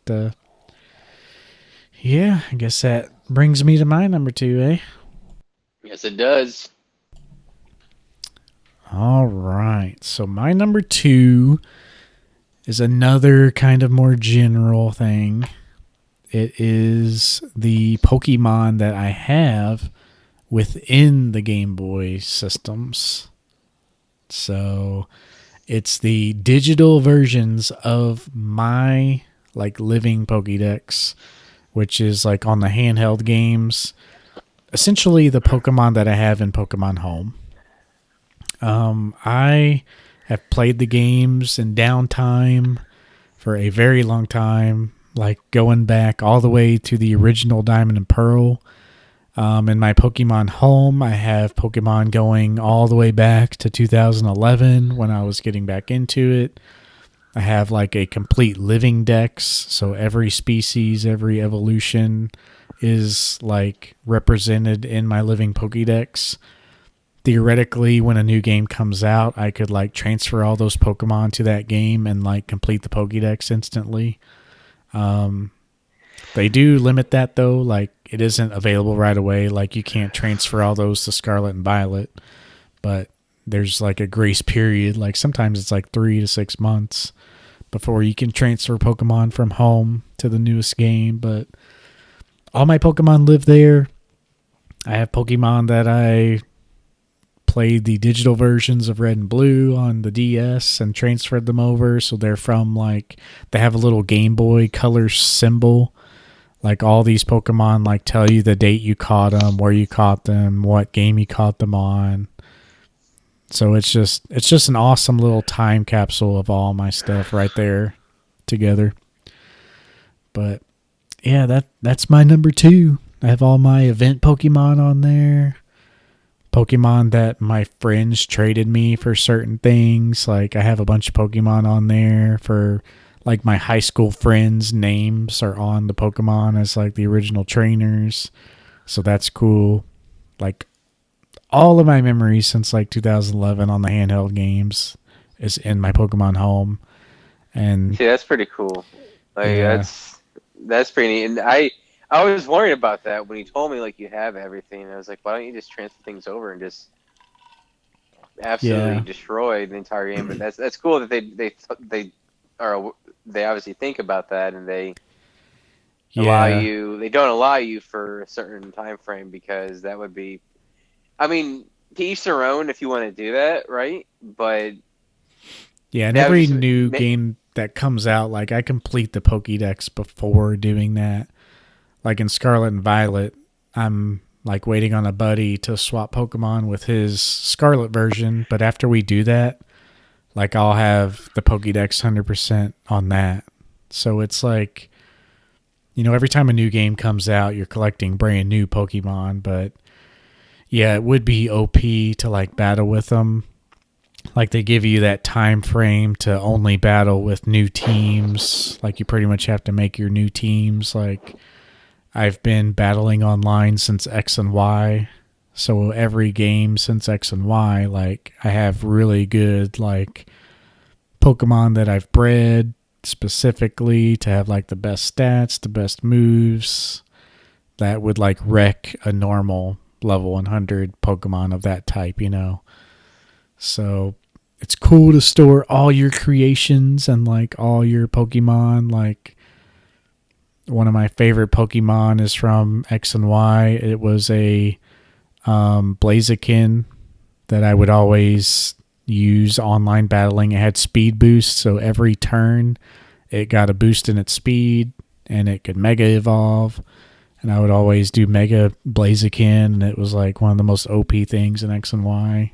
So I could use that Pokemon in any game after that now. But as you can see, I got lots of memories in there that I could just ramble on about. But I'll kind of leave it at that for now. Maybe I'll do a video or something on that down the road. Have all my shiny Pokemon in there that I've caught over the years. Yeah, it's awesome. I love the Pokemon home system. I almost need more space because it's getting pretty full. Yeah, I would think so. Like 1,000 Pokemon at this point. Well, the limit is like 6,000, I think, for Pokemon Home, and it's getting pretty full. You're gonna have to grind your candies. Yeah, I have all the boxes labeled like you can keep 30 Pokemon to a box. So I have like 1 through 30, 31 through 60, 61 through 90. And then I have like event Pokemon boxes, trained Pokemon boxes, regional variant boxes, extra shiny, extra legends. Like, Yeah, I remember you doing that. You were spending like 3 whole days doing it, right? yeah, in total, like, so first off, I didn't get a Switch until this summer. Like, I only got it because Scarlet and Violet was coming out. And I only got it this summer so I could beat all the other games before they came out. But yeah, I no lifed it there for a month where I beat Let's Go, Brilliant Diamond, Shining Pearl, and Arceus, and Sword and Shield, all in like a month, like speed running them. But yeah, after that, I had to organize my Pokemon home and transfer all those Pokemon from Pokemon Bank, which was like what it was before it went to Switch. And it took me like 20 something hours of organizing crap. It wasn't fun, but Yeah. it's worth it. Like, you have to have it organized. There's just so much crap. See, I'm glad I don't complete like, but for most avenues, I do not aim to complete the decks. And I think red blue was the only one I ever tried to complete the decks. And then I think gold silver I did as well, but I never got the Celebi. Yeah. So I ever since then I just didn't care. I mean, I know that's kind of like the whole thing, but it's just like, oh my god, this is so tedious. Like I know what we discussed before, like your opinion on like you have to like 100% stuff, but I mean, with me, I'll get to like 97, 98% on some games, and then it's like, I'm bored. Like, for example, there was games like Resistance Fall of Man and the Ratchet and Clank games. Like, I'd be down to like 3 skill points or something like that, and I would just be like, I'm done. Yeah. Like, I think last podcast I was playing Scarlet and Violet, like going after my Pokédex, which is now complete, and yeah, I like now lose I'm unlocking attention and Smash focus. characters, like just playing. Yeah, like I just lose attention and focus, and time to move on to the next thing. It's kind of like I almost can't focus without it. Like, if I'm only doing one thing, it drives me nuts. Like, I almost always have to be constantly doing something, which is kind of bad, kind of good in some ways. But yeah, when I'm into something, I kind of go all in and kind of consumes me for a little while. And I think my biggest thing is like I'm a jack of all trades, but a master of none. You know, Yeah. like I have I got a lot of hobbies. I got comics that I know you don't care about, but I do. Like I have literally, unfortunately, I haven't been able to read, but I have like $80 worth of comics just sitting right by me. I just bought yesterday. Like it's usually Batman, but I'll do a little bit of Deadpool, a little bit of X-Men and the Flash, but like I'll go to that, or like, oh, I worked a 10-hour shift and I had to deal with people all day. I just kind of want to chill for this hour and a half I have of alert time and just like watch some show or something. Yeah, for sure. Yeah, that's me, but it's usually like games are my escape for there. Yeah. So yeah, or like if I'll watch YouTube or watch a movie or something while I'm playing the game on handhelds. That's why I like the handhelds so much. Like, you could do them while you do other things, whereas like, yeah, other video games like Call You of gotta Duty focus or on TV. something, like you're just only doing that.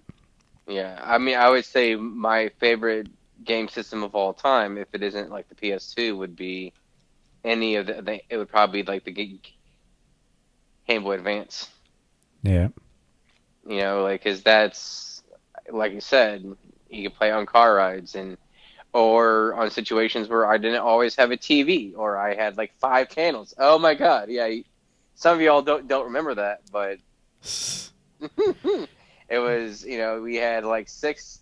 I had access to 6 channels in my TV. Obviously, we had like satellite in the living room and in my parents' bedroom, but our TVs, we didn't have that. It was Mm-hmm. like the ability to play a movie or 5 channels. Hence why on Saturday mornings I got up but didn't want to get out of bed yet to face everybody, so I would watch Pokemon or Yu-Gi-Oh. Yep. Those were the days. Yeah. But yeah, that's my number 2. Guess we're on to number 1s. We're We on to we number we thought one. this was gonna be kind of a short episode, but Well, I I mean think we're went on a rant in the very beginning. So, yeah. but Well, it could be longer. I could have went on more of a rant on a couple things, yeah, but who cares? yeah. But So number 1, number one for one. me, yeah, number one. Here we go. Here we go. Dun, dun, dun, drum roll, please. Um, it is my Pokemon Go Pokédex and medals in game, and also slash the medal I won at the second Go Fest. So before, like, I kind of just threw this all into one. So before the Go Fest, kind of went cheaper and cheaper. Where what you won now was a keychain, a $3 keychain. Back in even like the first one, second, and third one, you could win a shirt or something like that. So they went cheaper after the pandemic, unfortunately. But increased all the prices. Interesting. uh, but so my favorite thing was the Pokedex and the medal. So the medal, this thing was actually, some people actually, so there's somebody that offered me $500 when it was on my neck. Oh, Um, nice. So how do yeah, you win it? so they would do it like every hour in their respective tents. So it would have been the Valor tent, Instinct tent, or Mystic. And every hour they would say a question, like, and it was, who has the most Pokemon caught? Who has the most eggs hatched? Who has the most whatever? And I lost it on my eggs hatch, I think. No. Yeah. I lost it on the eggs hatch. It was, which I was surprised because I was actually top 100 in the world at the time in eggs hatched. So that's the fact that somebody else in America was there that had more. I was just a little bit peeved. Like, who are you? Like, this Mufu? Yeah, no, it was like 500 more. So, but I won it like an hour or two later for most grass type caught. That's So cool. keep in mind, this was during like my heyday when I was like top 100 in the world for this game, doing it mostly on foot. And I was stoked that I won it. I thought it was deserving. It was like I won it through the time I put into the game. Now, I probably should have been doing other things, but whatever. I was stoked the fact that I won it, and because I felt entitled to it, obviously. I was trying to win more, but I didn't. Yeah, but yeah, these medals, actually, I was trying to find them on eBay, and I couldn't find anything. Yeah. So how many did they make, or how often did they do the contest to get them? So I believe it was every hour, and If I'm not mistaken, in 2018 they had it for 3 days. I believe it was either 3 or 4. I'm trying to think. And I think the next year it was 4. So like less than 50 of these things, probably. No, there's more than that. There's like, Oh, at each team, right? yeah, each hour. It's So you're probably less than talking 100. there's 2 tents. There's 2 tents. So you're looking at, it was 9 hours times 3 times 2 Yeah. times 3 for the days. So you're looking at just a few hundred though. Um, and they hit $1,000 on eBay at one point, I think, during that like period. Um, it's going to be hard pressed for you to find. Like, I'll never sell it. That is one thing I'll never sell. Yeah. Honestly, like it is. I want it. There's a photo of myself and my GF. She got one too. I think I helped her on that one. I think it was like, what's the number of the Pokemon? And it was like Machamp or Pikachu or something like that. And I told her what it was. Like, raise your hand right now. It's this. And she got it that way. But yeah, mine I actually got through like, most grass types caught, and like I obliterated everybody. It Yeah. wasn't even close. But like, my Pokemon caught was never impressive because I walked. Everybody else that did Pokemon numbers mostly were in a car, and because of that, they had much more catches. So my catch was always very low. Even today, it's lower than in comparison to what a lot of the people for my level. But like obviously, I don't play anywhere near as hardcore as I used to. I'm a casual slash dedicated player nowadays. Like I'll play like nearly every day, but like it's like 30 minutes. Whereas you got to realize I was at one point 12 hours a day. Yeah. Like every day, even when I worked, that's all I did. I played. I had my app open all the time. Yeah, I remember those grinding days. Yeah. But and then there's also my shiny decks. I have a good portion of the shinies. I did have every shiny up into a certain point. It's at the point now where I don't care. I collected the shiny decks. I wheeled and dealed through trades to get the complete shiny decks. I'm pretty sure I told this story before on here. Like I completed the shiny decks, and the next day they announced like 12 more shinies. Yeah, I like the shiny chase and collecting those, but it just got to the point where like, oh, there's this hat. Okay. Well, You're yeah, just and it's adding items to Pokemon, so now it like doesn't even matter. You can just add whatever yeah, you want. it's gotten to the point. It was cool when they kept it niche and very small, but now it's anything and everything, and it's just like I don't even care anymore. That's kind of where I'm at. And it seemed like And every 2 weeks was like the cutoff where every 2 weeks they'd announce like 2 or 3 shinies. And then it was like obtainable by the grinding. But then you mhm. get like 1 week where they release like 2 shinies that had 3 evolutions. Or you have a situation where they have a shiny available for 36 hours or 48 hours, and it's an event shiny because there's been several ones of them. I Yeah. was able to get one somehow, and I traded for another one right then and there. But like, yeah, I mean, it got to the point where I used to try to get all the holiday shinies, and like even with the event shinies, I think I was missing 4 shinies if you include like the event ones, and it was the Ash Hat Pikachu or the Raichu, and then like the Ash Hat Pichu, and it was like 2 more I was missing. But again, it just got to the point like the Ash Hat Pichu is only available for like 24 hours.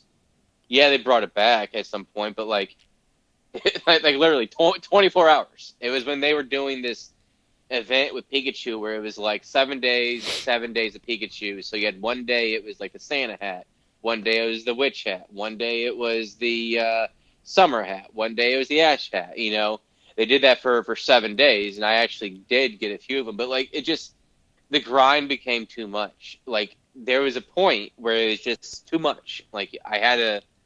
And that's kind of how I am. Sometimes when I'll play hard with certain gyms, because that's like my main focusing game now, which was my OG main focusing game when I Mm-hmm. started. So you kind of go back to your roots. And like I don't give a damn about grinding for a shiny. I'll check on everyone I can when I'm playing for like 30 minutes. Instead of 30 minutes a day, I might play for an hour if there's a shiny I like. Where I go Yeah. hard is the Go Fest because honestly, I caught of like I think it was all but like 6 available shinies during the Go Fest. So I got like 30 different unique shinies. I mean, it's just the amount of time you invest compared to the rewards is so high, it's worth it. Whereas I've been there, done that with putting in time to get these shinies in the game, and it's just not worth it. Like the time invested to rewards doesn't equate to each other anymore, and it's the point where I just can't keep on doing that. Like I'd rather enjoy my time through other avenues. So I'll give a decent amount of time, like maybe an hour. Obviously, I'll play good community days. Well, I now usually work on Saturdays, so it's far in between if it's on a Saturday. And but I mean, I still enjoy catching new Pokemon, evolving new Pokemon with the Pokedex. I have Pokemon on there, like you said. I can remember who I caught with. I remember I still have a Pokemon I caught with a few of us friends after we heard of our mutual friend dying in a car accident that we all played together. And Mm-hmm. like that day, that we heard the news, we all went out playing together, and we have several Pokemon. It was like a T-Tar. I was like, whatever. It was a place where we would always raid. I was like, whatever this is, I'm maxing it out. And it was like a 12, 11, 10, and I ended up maxing it out. You know, like I have stuff like that. I have perfects that I've caught of Kyogres. I got lucky. I've always been lucky with when it came to legendary perfects. I was able to catch 3 perfects with Kyogre on under 100 raids, which if you know the odds, 1 in 216 odds for any given perfect for a legendary or just any raid Pokemon, just think about that. In under 60 raids, I Yeah. got 3 It's of them. pretty crazy. And I remember I caught one on the final ball. I was like, I have yet to have a perfect legendary ever run away on me. Several 98s, but no perfect. And I was on my last ball for my 3rd perfect Kyogre. I'm like, here we go. Hold your And then breath. it shook once on the last ball. I was like, yes! Because if it shakes once on the final ball and with the raid system, you know you caught it. Mm-hmm. And as soon as it shook, I'm like, yes! Like, yeah. I could have, because like I only had like 12 balls too. This was before also like they made it to where it's easier for more Pokeballs, where you would have raids where you had maybe 10 or 11 and you just had to sync excellence with golden Yeah. And that razzes. was it. Yeah, I miss the grinding days of Go, but it's like the only thing I would go for now is like finishing level 50. But I've just gotten so out of it. I haven't even like opened the app on the last 2 community days because we've been like out and about, and Yeah. I'm like, who cares? But I do want to try to play this weekend with the wrap up community day for the Yep. year. I'll try Yeah, to I'm play gonna a little play. bit, but I'm on Sundays actually. I'm looking out because it has Litwick. I couldn't get off for that community day, so I'll be able to play it, and so I'm gonna enjoy that. But I mean, there's if you play like if you play it right, I should say right, but if you play it consistently but not hardcore, you get the most out of the game. And if you play it with friends, which is what I do now. I try to play with friends mainly. It might just be one or two, but like I used to like to understand how hardcore I used to be. So I would get up, I would walk a mile and a half to the park. This was before I had a car. I would walk a mile and a half to the park, and I would walk there at the park for like 6 to 8 hours yeah. on like my days off. Yeah, And that was Peace Park. uh, SLP, Yeah. The height of but my also grinding, like right when we met, which I was probably doing that. I don't know if anyone here remembers the story, but that's how me and Phillip actually met. It's through Pokemon Go. I was working a 3 to 11 p.m. shift, and I would get off. Like, it worked out great because the servers were so bogged down crap. during the day. Like, you Yeah, had to play, like, close to midnight for the servers to yep, even work. So it worked out perfect. I would get off work. I'd go right to Peace Park. I'd be there, get off at 10:30, be there at 11. Play from like 11 to 3 a.m. Pretty hardcore, like doing the same loop. All the lures lured up because everyone was playing, and yeah, that's how I grinded for the longest time. But did that like every night.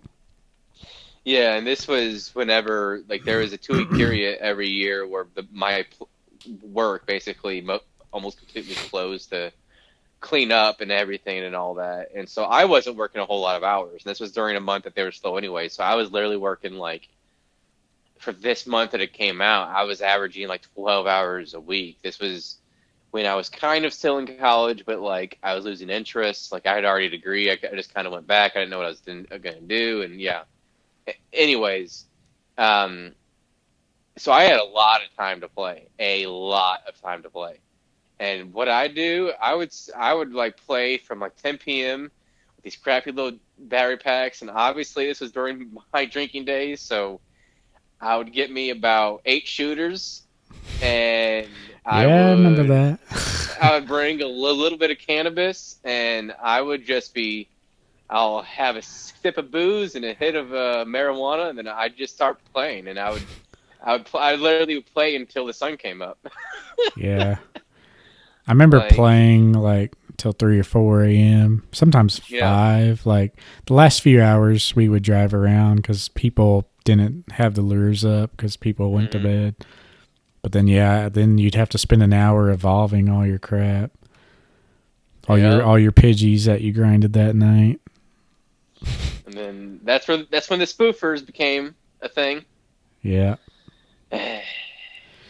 Yeah, that was a big thing. I guess it's still going pretty rampant too. Well, at this, they're never going to do anything about it because they make so much money with them, so they don't care. They did some things, like several years ago. They like in 2018, 2019, they had like a spoofer ban wave, but like that was the last thing that they really did that was significant. And at this point, since they're so beholden to their stockholders and to their quarterly profits, I don't think they give a damn because at the end of the day, it's people that are playing that are spending money on the game. So what do they care? Yeah, and they made it to where they made it to where if you still spoof, you're just lazy. Like, yeah, especially honestly, with the remote raid passes, like exactly that sealed the deal. It's like, well, COVID threw any wrench into anything that they had planned. And I never understood people that play in rural areas, only rural areas. Like, I got 2 stops in my area. Well, then play an actual Pokemon game. Yeah. Like, and then be on the Discord for that. I don't know. Nobody cares anymore. Like, gone are the old rules it's no longer. So now I just pretty much play the way I do, So. Yep. It was fun and just casual now, but I still have my number 1. What's your number 1? So I won't go off into it that much, but it is a actual single physical item. You might know what it is. Is it? Well, do you want me to say it? Sure. See what you guess. Is it the tackle box?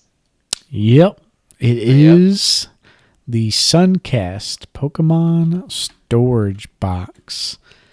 So everyone recognizes this item. They remember seeing this item, but it's like totally lost to memory. Many people had it, but it's this red and yellow box. It has a yellow handle, a yellow pad type opening thing on the front, and it had a Pikachu and Ash sticker with Pokemon on top. This thing opens like a tackle box. Inside there's tons of different compartments that you can store stuff in.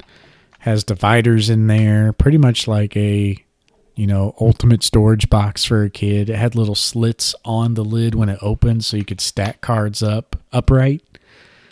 And it was totally cool. Not to mention it came with a sticker sheet that you could slap all over this box. And good luck finding one that doesn't have stickers slapped all over it. But You know, it's funny because you mentioned this, and I don't ever remember it until you said something. But I feel like I had this one too. that's how everybody is. I'm telling you, this box was iconic and everyone remembers it, but nobody Like, has it. I feel like I got it like the same Christmas I got the Pokedex. Like these boxes were the most abused things of that. Because you imagine kids opening these 20 times a minute. I remember putting a lock on mine and like the lock didn't fit. So I like cut the hole bigger with like a knife and then I put the lock on. But I thought I was cool because you didn't really have to unlock the lock. You could just pry the plastic up. So I'm pretty much halfway broke the plastic every time I opened it. And yeah, mine had stickers all over it. I don't know where it is now. Probably got yard saled because I didn't care about it. It was all broken. But this is an item I actually bought back. I bought a pretty much like new, brand new one on eBay. It wasn't cheap. It was a few $100, but it had the original sticker sheet, which it was the shittiest stickers that you can imagine. All of them were peeling up. You can't even peel them off the page because it's like matted to the paper and totally dry of adhesive. So I put that in like a page top loader and like had to glue some of the letters back on it just to like restore it essentially. And yeah, so that is like locked away. But I also had the cover of the box. It came with a cardboard cover that like slid over it. You rarely see them with that as well. But yeah, I bought pretty much a brand new one with a unused sticker sheet, no stickers on it, really good condition. I can't even find it on eBay. It's tough. I mean, when I looked, there was 2 of them on there. This one Like, that I bought, and then one that was just all stickered up. I'm going to sold now because maybe I'm typing in Pokemon Tackle Box 1999. Type in Suncast Pokemon. Suncast is the company, and they've made a couple others. Like they made a one for like sports cards that was like black and red. Is Suncast all one word? Yeah. So yeah, Suncast. I think if you just type in Suncast Pokemon, it'll bring it up. Box 1999. There it is. Yeah, Suncast Pokemon Box 1999. Two sold. Yeah, it's really hard to find because you have to have that Suncast in there. But yeah, here's one for $100 shipped, but it doesn't have the stickers or anything. It doesn't have the dividers. I don't even see that. I do Suncast Pokemon. Yeah, I can't even see that one. So you're typing in something I'm not. Yeah. And sold, I saw solds, but I'm not seeing. Yeah. Yeah, I do remember having this, or I think I did, unless this is a Exhibit A of the Mandela effect. It could be, but a lot of people had this box. It was iconic. I remember, like, my brother used to ride motocross races, or Missouri hare scrambles, they call them, out in the woods. And I remember, like, the one kid that was also into Pokemon had this box, and that's where I first saw it. Oh, there it is. But yeah, it's almost worth buying the $65 one just to use this, because I actually use, so I have the sleeve and the sticker sheet in a box, like protected, stored away, but I actually use this box as like my trading card supplies, like my sleeves, my top loaders and stuff. It's a perfect box for that. It's really not a good box to store cards in like it's meant for, but it's good for the card supplies. And that's what I use it for. It's really cool, just chilling there. I open it up, pull out some top loaders. That's why it's my favorite item. Like, it brings me back. It's nostalgic. It's actually functionable, like today. Functions as like a storage box. Yeah, there's this one. Yeah, it looks cool. Yeah. Like there's one that's really dirty, and the other one that's actually looks pristine condition wise. Which one is that? That 64? No, 59.94 starting bid. I would like. I don't think they cleaned it. I mean, they might have, but this looks so pristine. I don't think it was cleaned. Does it have the starter stickers on the bottom? Yeah, Yeah. but it has like everything else.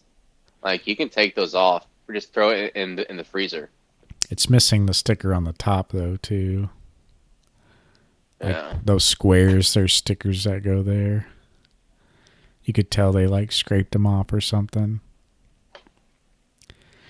Yeah, they're not too hard to find. You just have to know that Suncast keyword. And Oh, I see it now. yeah, even if you do have that keyword, like, right now there's only 5 total on eBay. All of them have stickers or a broken piece. So yeah, you're gonna have to pay up for a complete one. I think I paid like $250 for mine, but they had it for like $350. I remember them taking like a lot off. Like I just threw out an offer, and they accepted it. I'm like, well, okay. It was probably up for a long time, is my guess. Yeah, and I probably could have bought it a lot cheaper, like had I waited. But I looked for a while. Here's a pristine one. Like it looks really nice. It's sold for $100, but it doesn't have the sticker sheet. It doesn't have the outer sleeve. It doesn't have the inserts. But yeah, mine had like literally everything unused, brand new.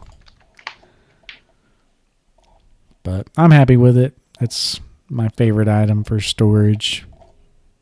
But that's why it's my number one. It ticks all kinds of boxes. It's functional today. It's cool today.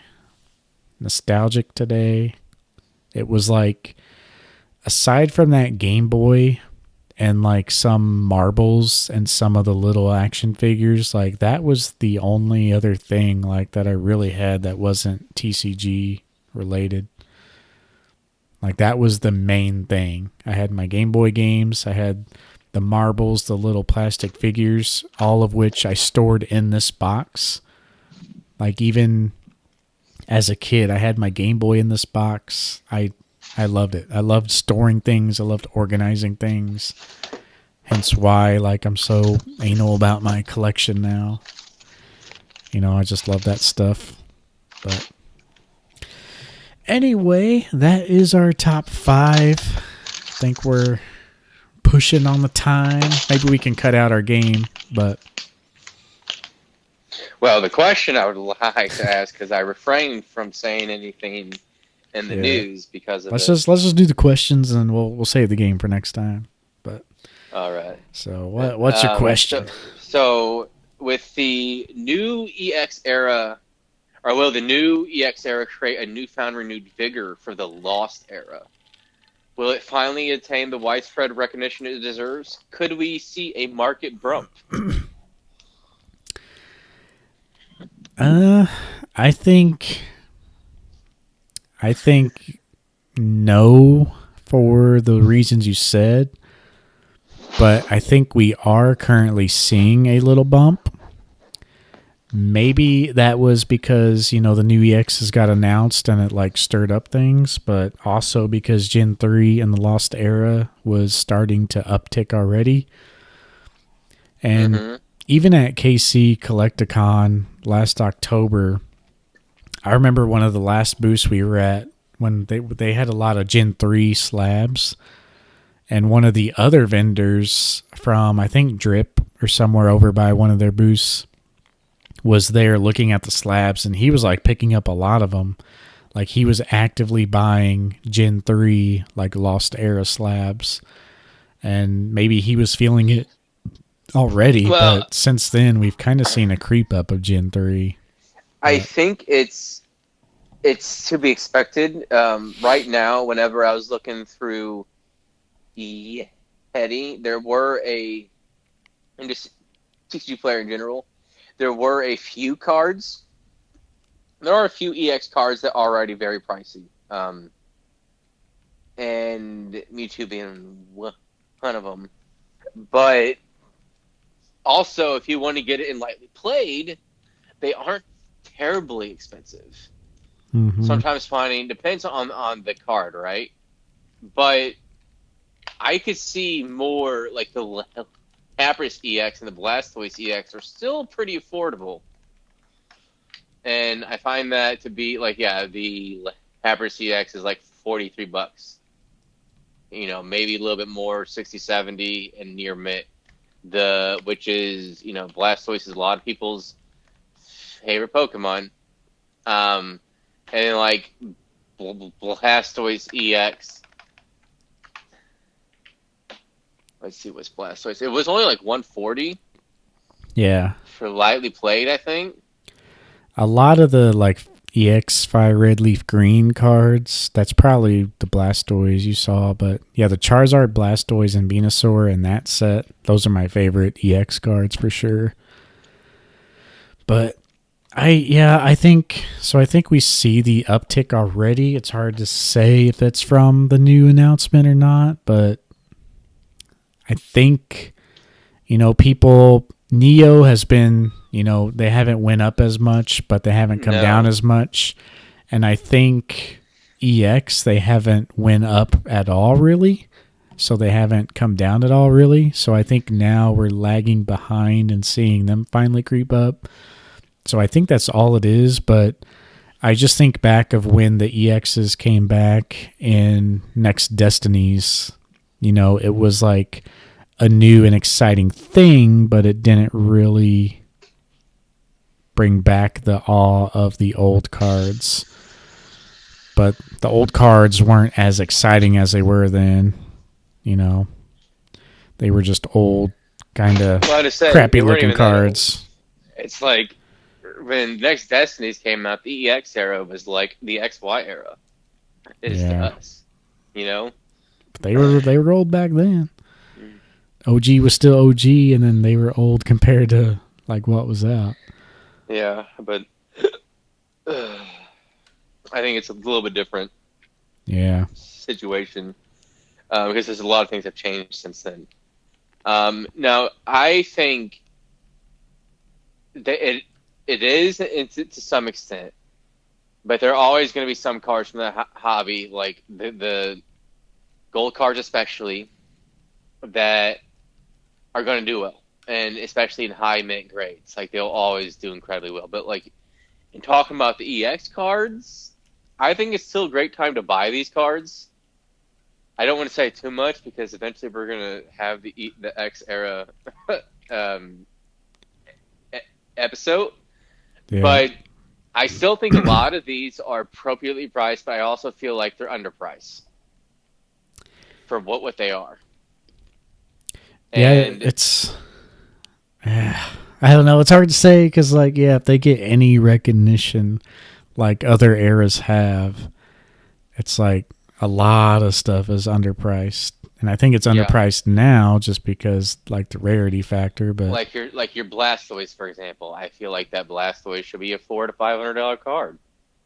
Yeah. In high mint grades, over 1,000. That's what I think, anyways. But it's only like 200 or something like that in near mint.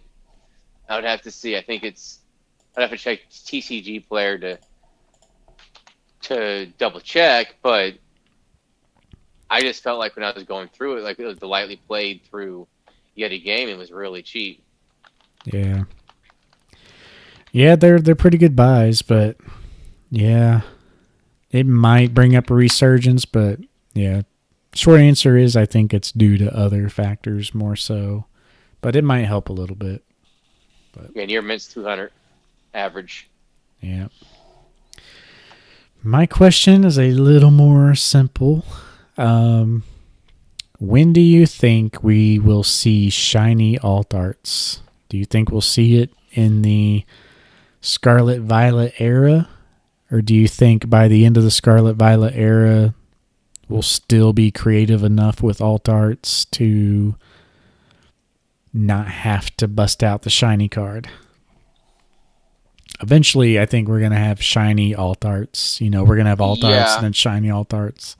Hopefully, just like one per set, make it like the ultimate chase card. But like the shiny Charizard. Oh my god, you can already tell people go crazy for that.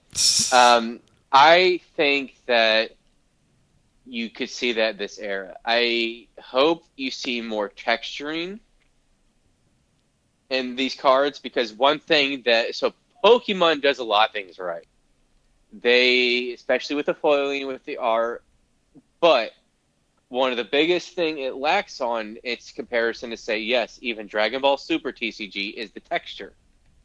The texture on on these like ultra rare Dragon Ball Super cards, they pop. They really pop out. There has been a few cards, Japanese, you can imagine, the Japanese end of era promo, and even the Japanese Umbreon, Altar VMAX. You see a little bit more of that texture, but it's not quite there. But you see a lot of that in the Japanese end of era promo. I'm wondering if they carry that over with these alt arts yeah, more, and then more of these alt arts. I think that would be a good enough feature just for this Scarlet Violet era in and of itself, or that foiling combined and texture combined with this blending of the best of both eras. So the OG EX era and the XYX area merge into this, and they find the best of both worlds, and including the modern and with alt arts, and they do a little bit of all of that. I think they very well could do alt arts for shinies because they've kind of gone back and forth with the gold cards on that. Some they've done shiny, some they've done not shiny. And I think with a lot of the gold cards, they've kind of missed their mark when it came to doing the shinies on those, because I feel like all those shinies, like for example, the most recent set, Silver Tempest, like imagine if they had a shiny Lugia for the gold card. mm-hmm. That would probably be the chase card over the alt art, because the alt art isn't that great. But if they had, so imagine that texture that I mentioned with that shiny Lugia, I think that right there in itself could be incredible. Um, Yeah, I think we could see it this gen. because if you I think about it, they haven't done one since Shining Fates, really, right? I mean, yeah, they've done like random gold cards, like the Houndoom from Battle Styles, I think it was, and like the Inteleon from EV Heroes was shiny. So they have done some cards already, hit or miss with shiny. So I could see them going that route, one here and there, but not like beat a dead horse over it. I think if we continue like V-Star Universe, like it's gonna be here before we know it type situation. Mm-hmm. But I think going into Scarlet and Violet, like past gens and like I talked about before, I think they will tone it down a little bit. And because the first set of every gen usually isn't all that flashy because you still have the hype of the new Pokemon. So you might have like full art cards, maybe one gold card, and then by the time you get to like, V-Star Universe equivalent of Scarlet and Violet, we're going to have shiny alt arts and crazy stuff.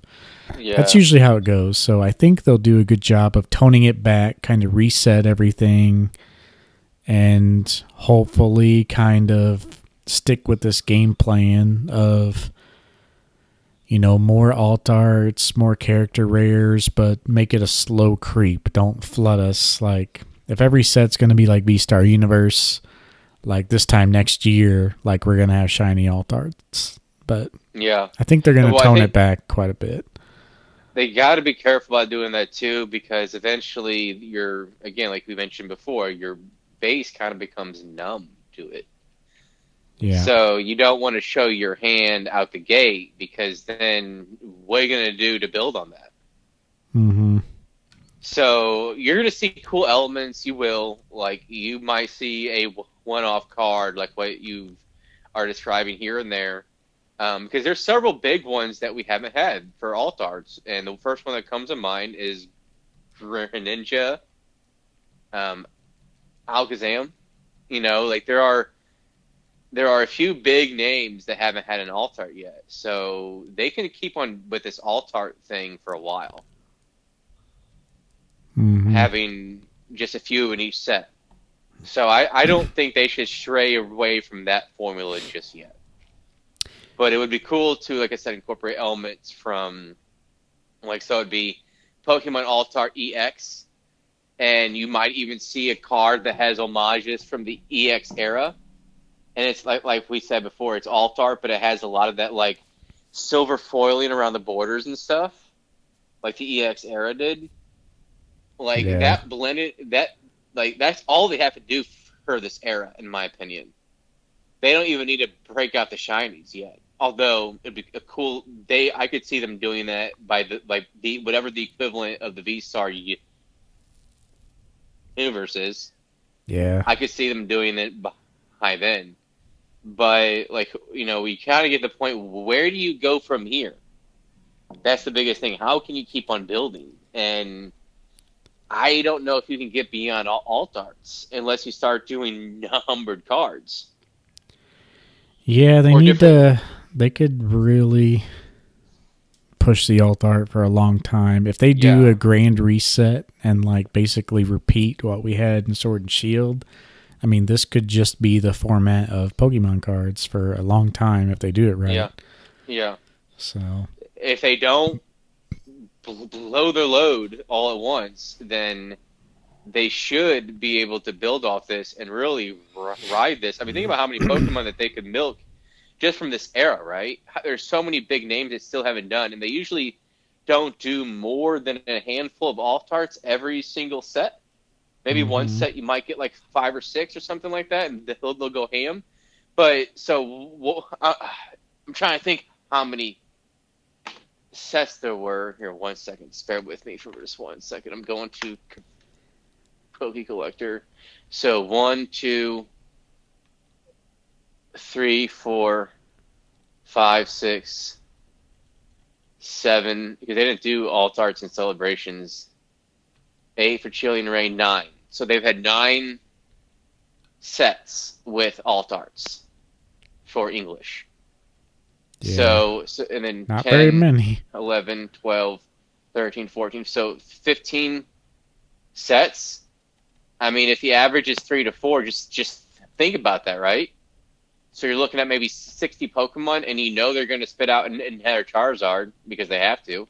Oh yeah, Or they feel obligated to for whatever reason. So, I mean, it's for money, right? So 60 alt arts, maybe 54 new Pokemon. I mean, there's 54 more Pokemon that they can just fine have alt arts. Like they can, and then so that takes us to whatever the next era is after Scarlet Violet. So I mean, yeah, they can ride this honestly through the end of the decade when it comes to the alt arts. yeah. We barely started, and yeah, they only have a couple. I just hope they don't see the character rares as like, okay, that's good enough. They don't need an alt art. Like, yeah, just take your time with it. Reset everything. Don't get too crazy. I think Magic, as we said last couple episodes, like they're leading the charge on what not to do. So And Pokemon's a smart, well-ran company. I would think they would take a look at that because for a long time, Pokemon and Magic were almost synonymous, almost two sides of a different coin for a long time. And I would think they would take note, hopefully. yeah. Like, Oh yeah. They're how do we paying not attention. anger our base? Like, yeah, how do we not anger our base and jade our base like what Hasbro did to its base? Mm-hmm. Oh yeah, they're paying attention, and I believe in them. But I don't collect modern or sealed or anything now, so whatever, man. Yeah. But yeah, that should do it for this episode. I don't know what time we're at, but I think it's like another probably long one. Longest we ever. thought it we thought it was gonna be a short one, but when you get us on a rant, it just keeps on Well, going. it is a fun one, but yeah, it does open up the possibility to rant when it's more of a fun one. You have more stories with those. Yeah. So, Well, and we did this one because of Christmas, and the next one will be, I think it'll drop the first. Brand new episode, 1st of January, 2023. Where you at? Yeah, it'll be episode 1 starting off on the 1st. I guess season 2 technically, but I don't know if we're going to do the seasons or not. But Well, we might as well wait till we hit 26 for the whole year. But, yeah, I mean, I guess for that one, we could do the collection goals, or we could do the era episode. I guess it depends on what you feel like doing. Because we'd be recording that like right around Christmas. yeah, So it we're might be doing best to do most the of our collection Christmas episode. yeah, we're doing most of the Christmas before Christmas, but so I should have time those nights between Christmas and New Year's, but yeah, it's whatever. Well, I'll be busy the 25th and the 26th, and then I'll be working the next few days. So, I mean, I could probably record that Thursday night. But yeah, it'd Yeah. probably be easier if we did the. I was wanting to do the collection goals like the 15th because we're going to be recording this episode obviously before the end of the year. But I think my mind's made up on going for the Mario Pikachu as long as he can budge. And I'm probably going to hold off on going for the binder cards because that was going to be the big thing I was going to talk about, but I can still find a way to talk about it all because I'm going to buy it all next year. It's kind of like everything. Yeah.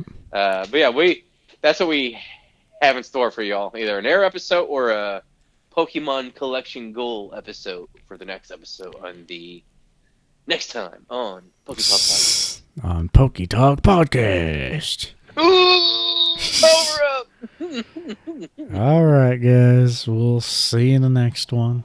Peace out. Y'all have a good one and have a good Christmas or holidays. Happy holidays. See you later. Bye.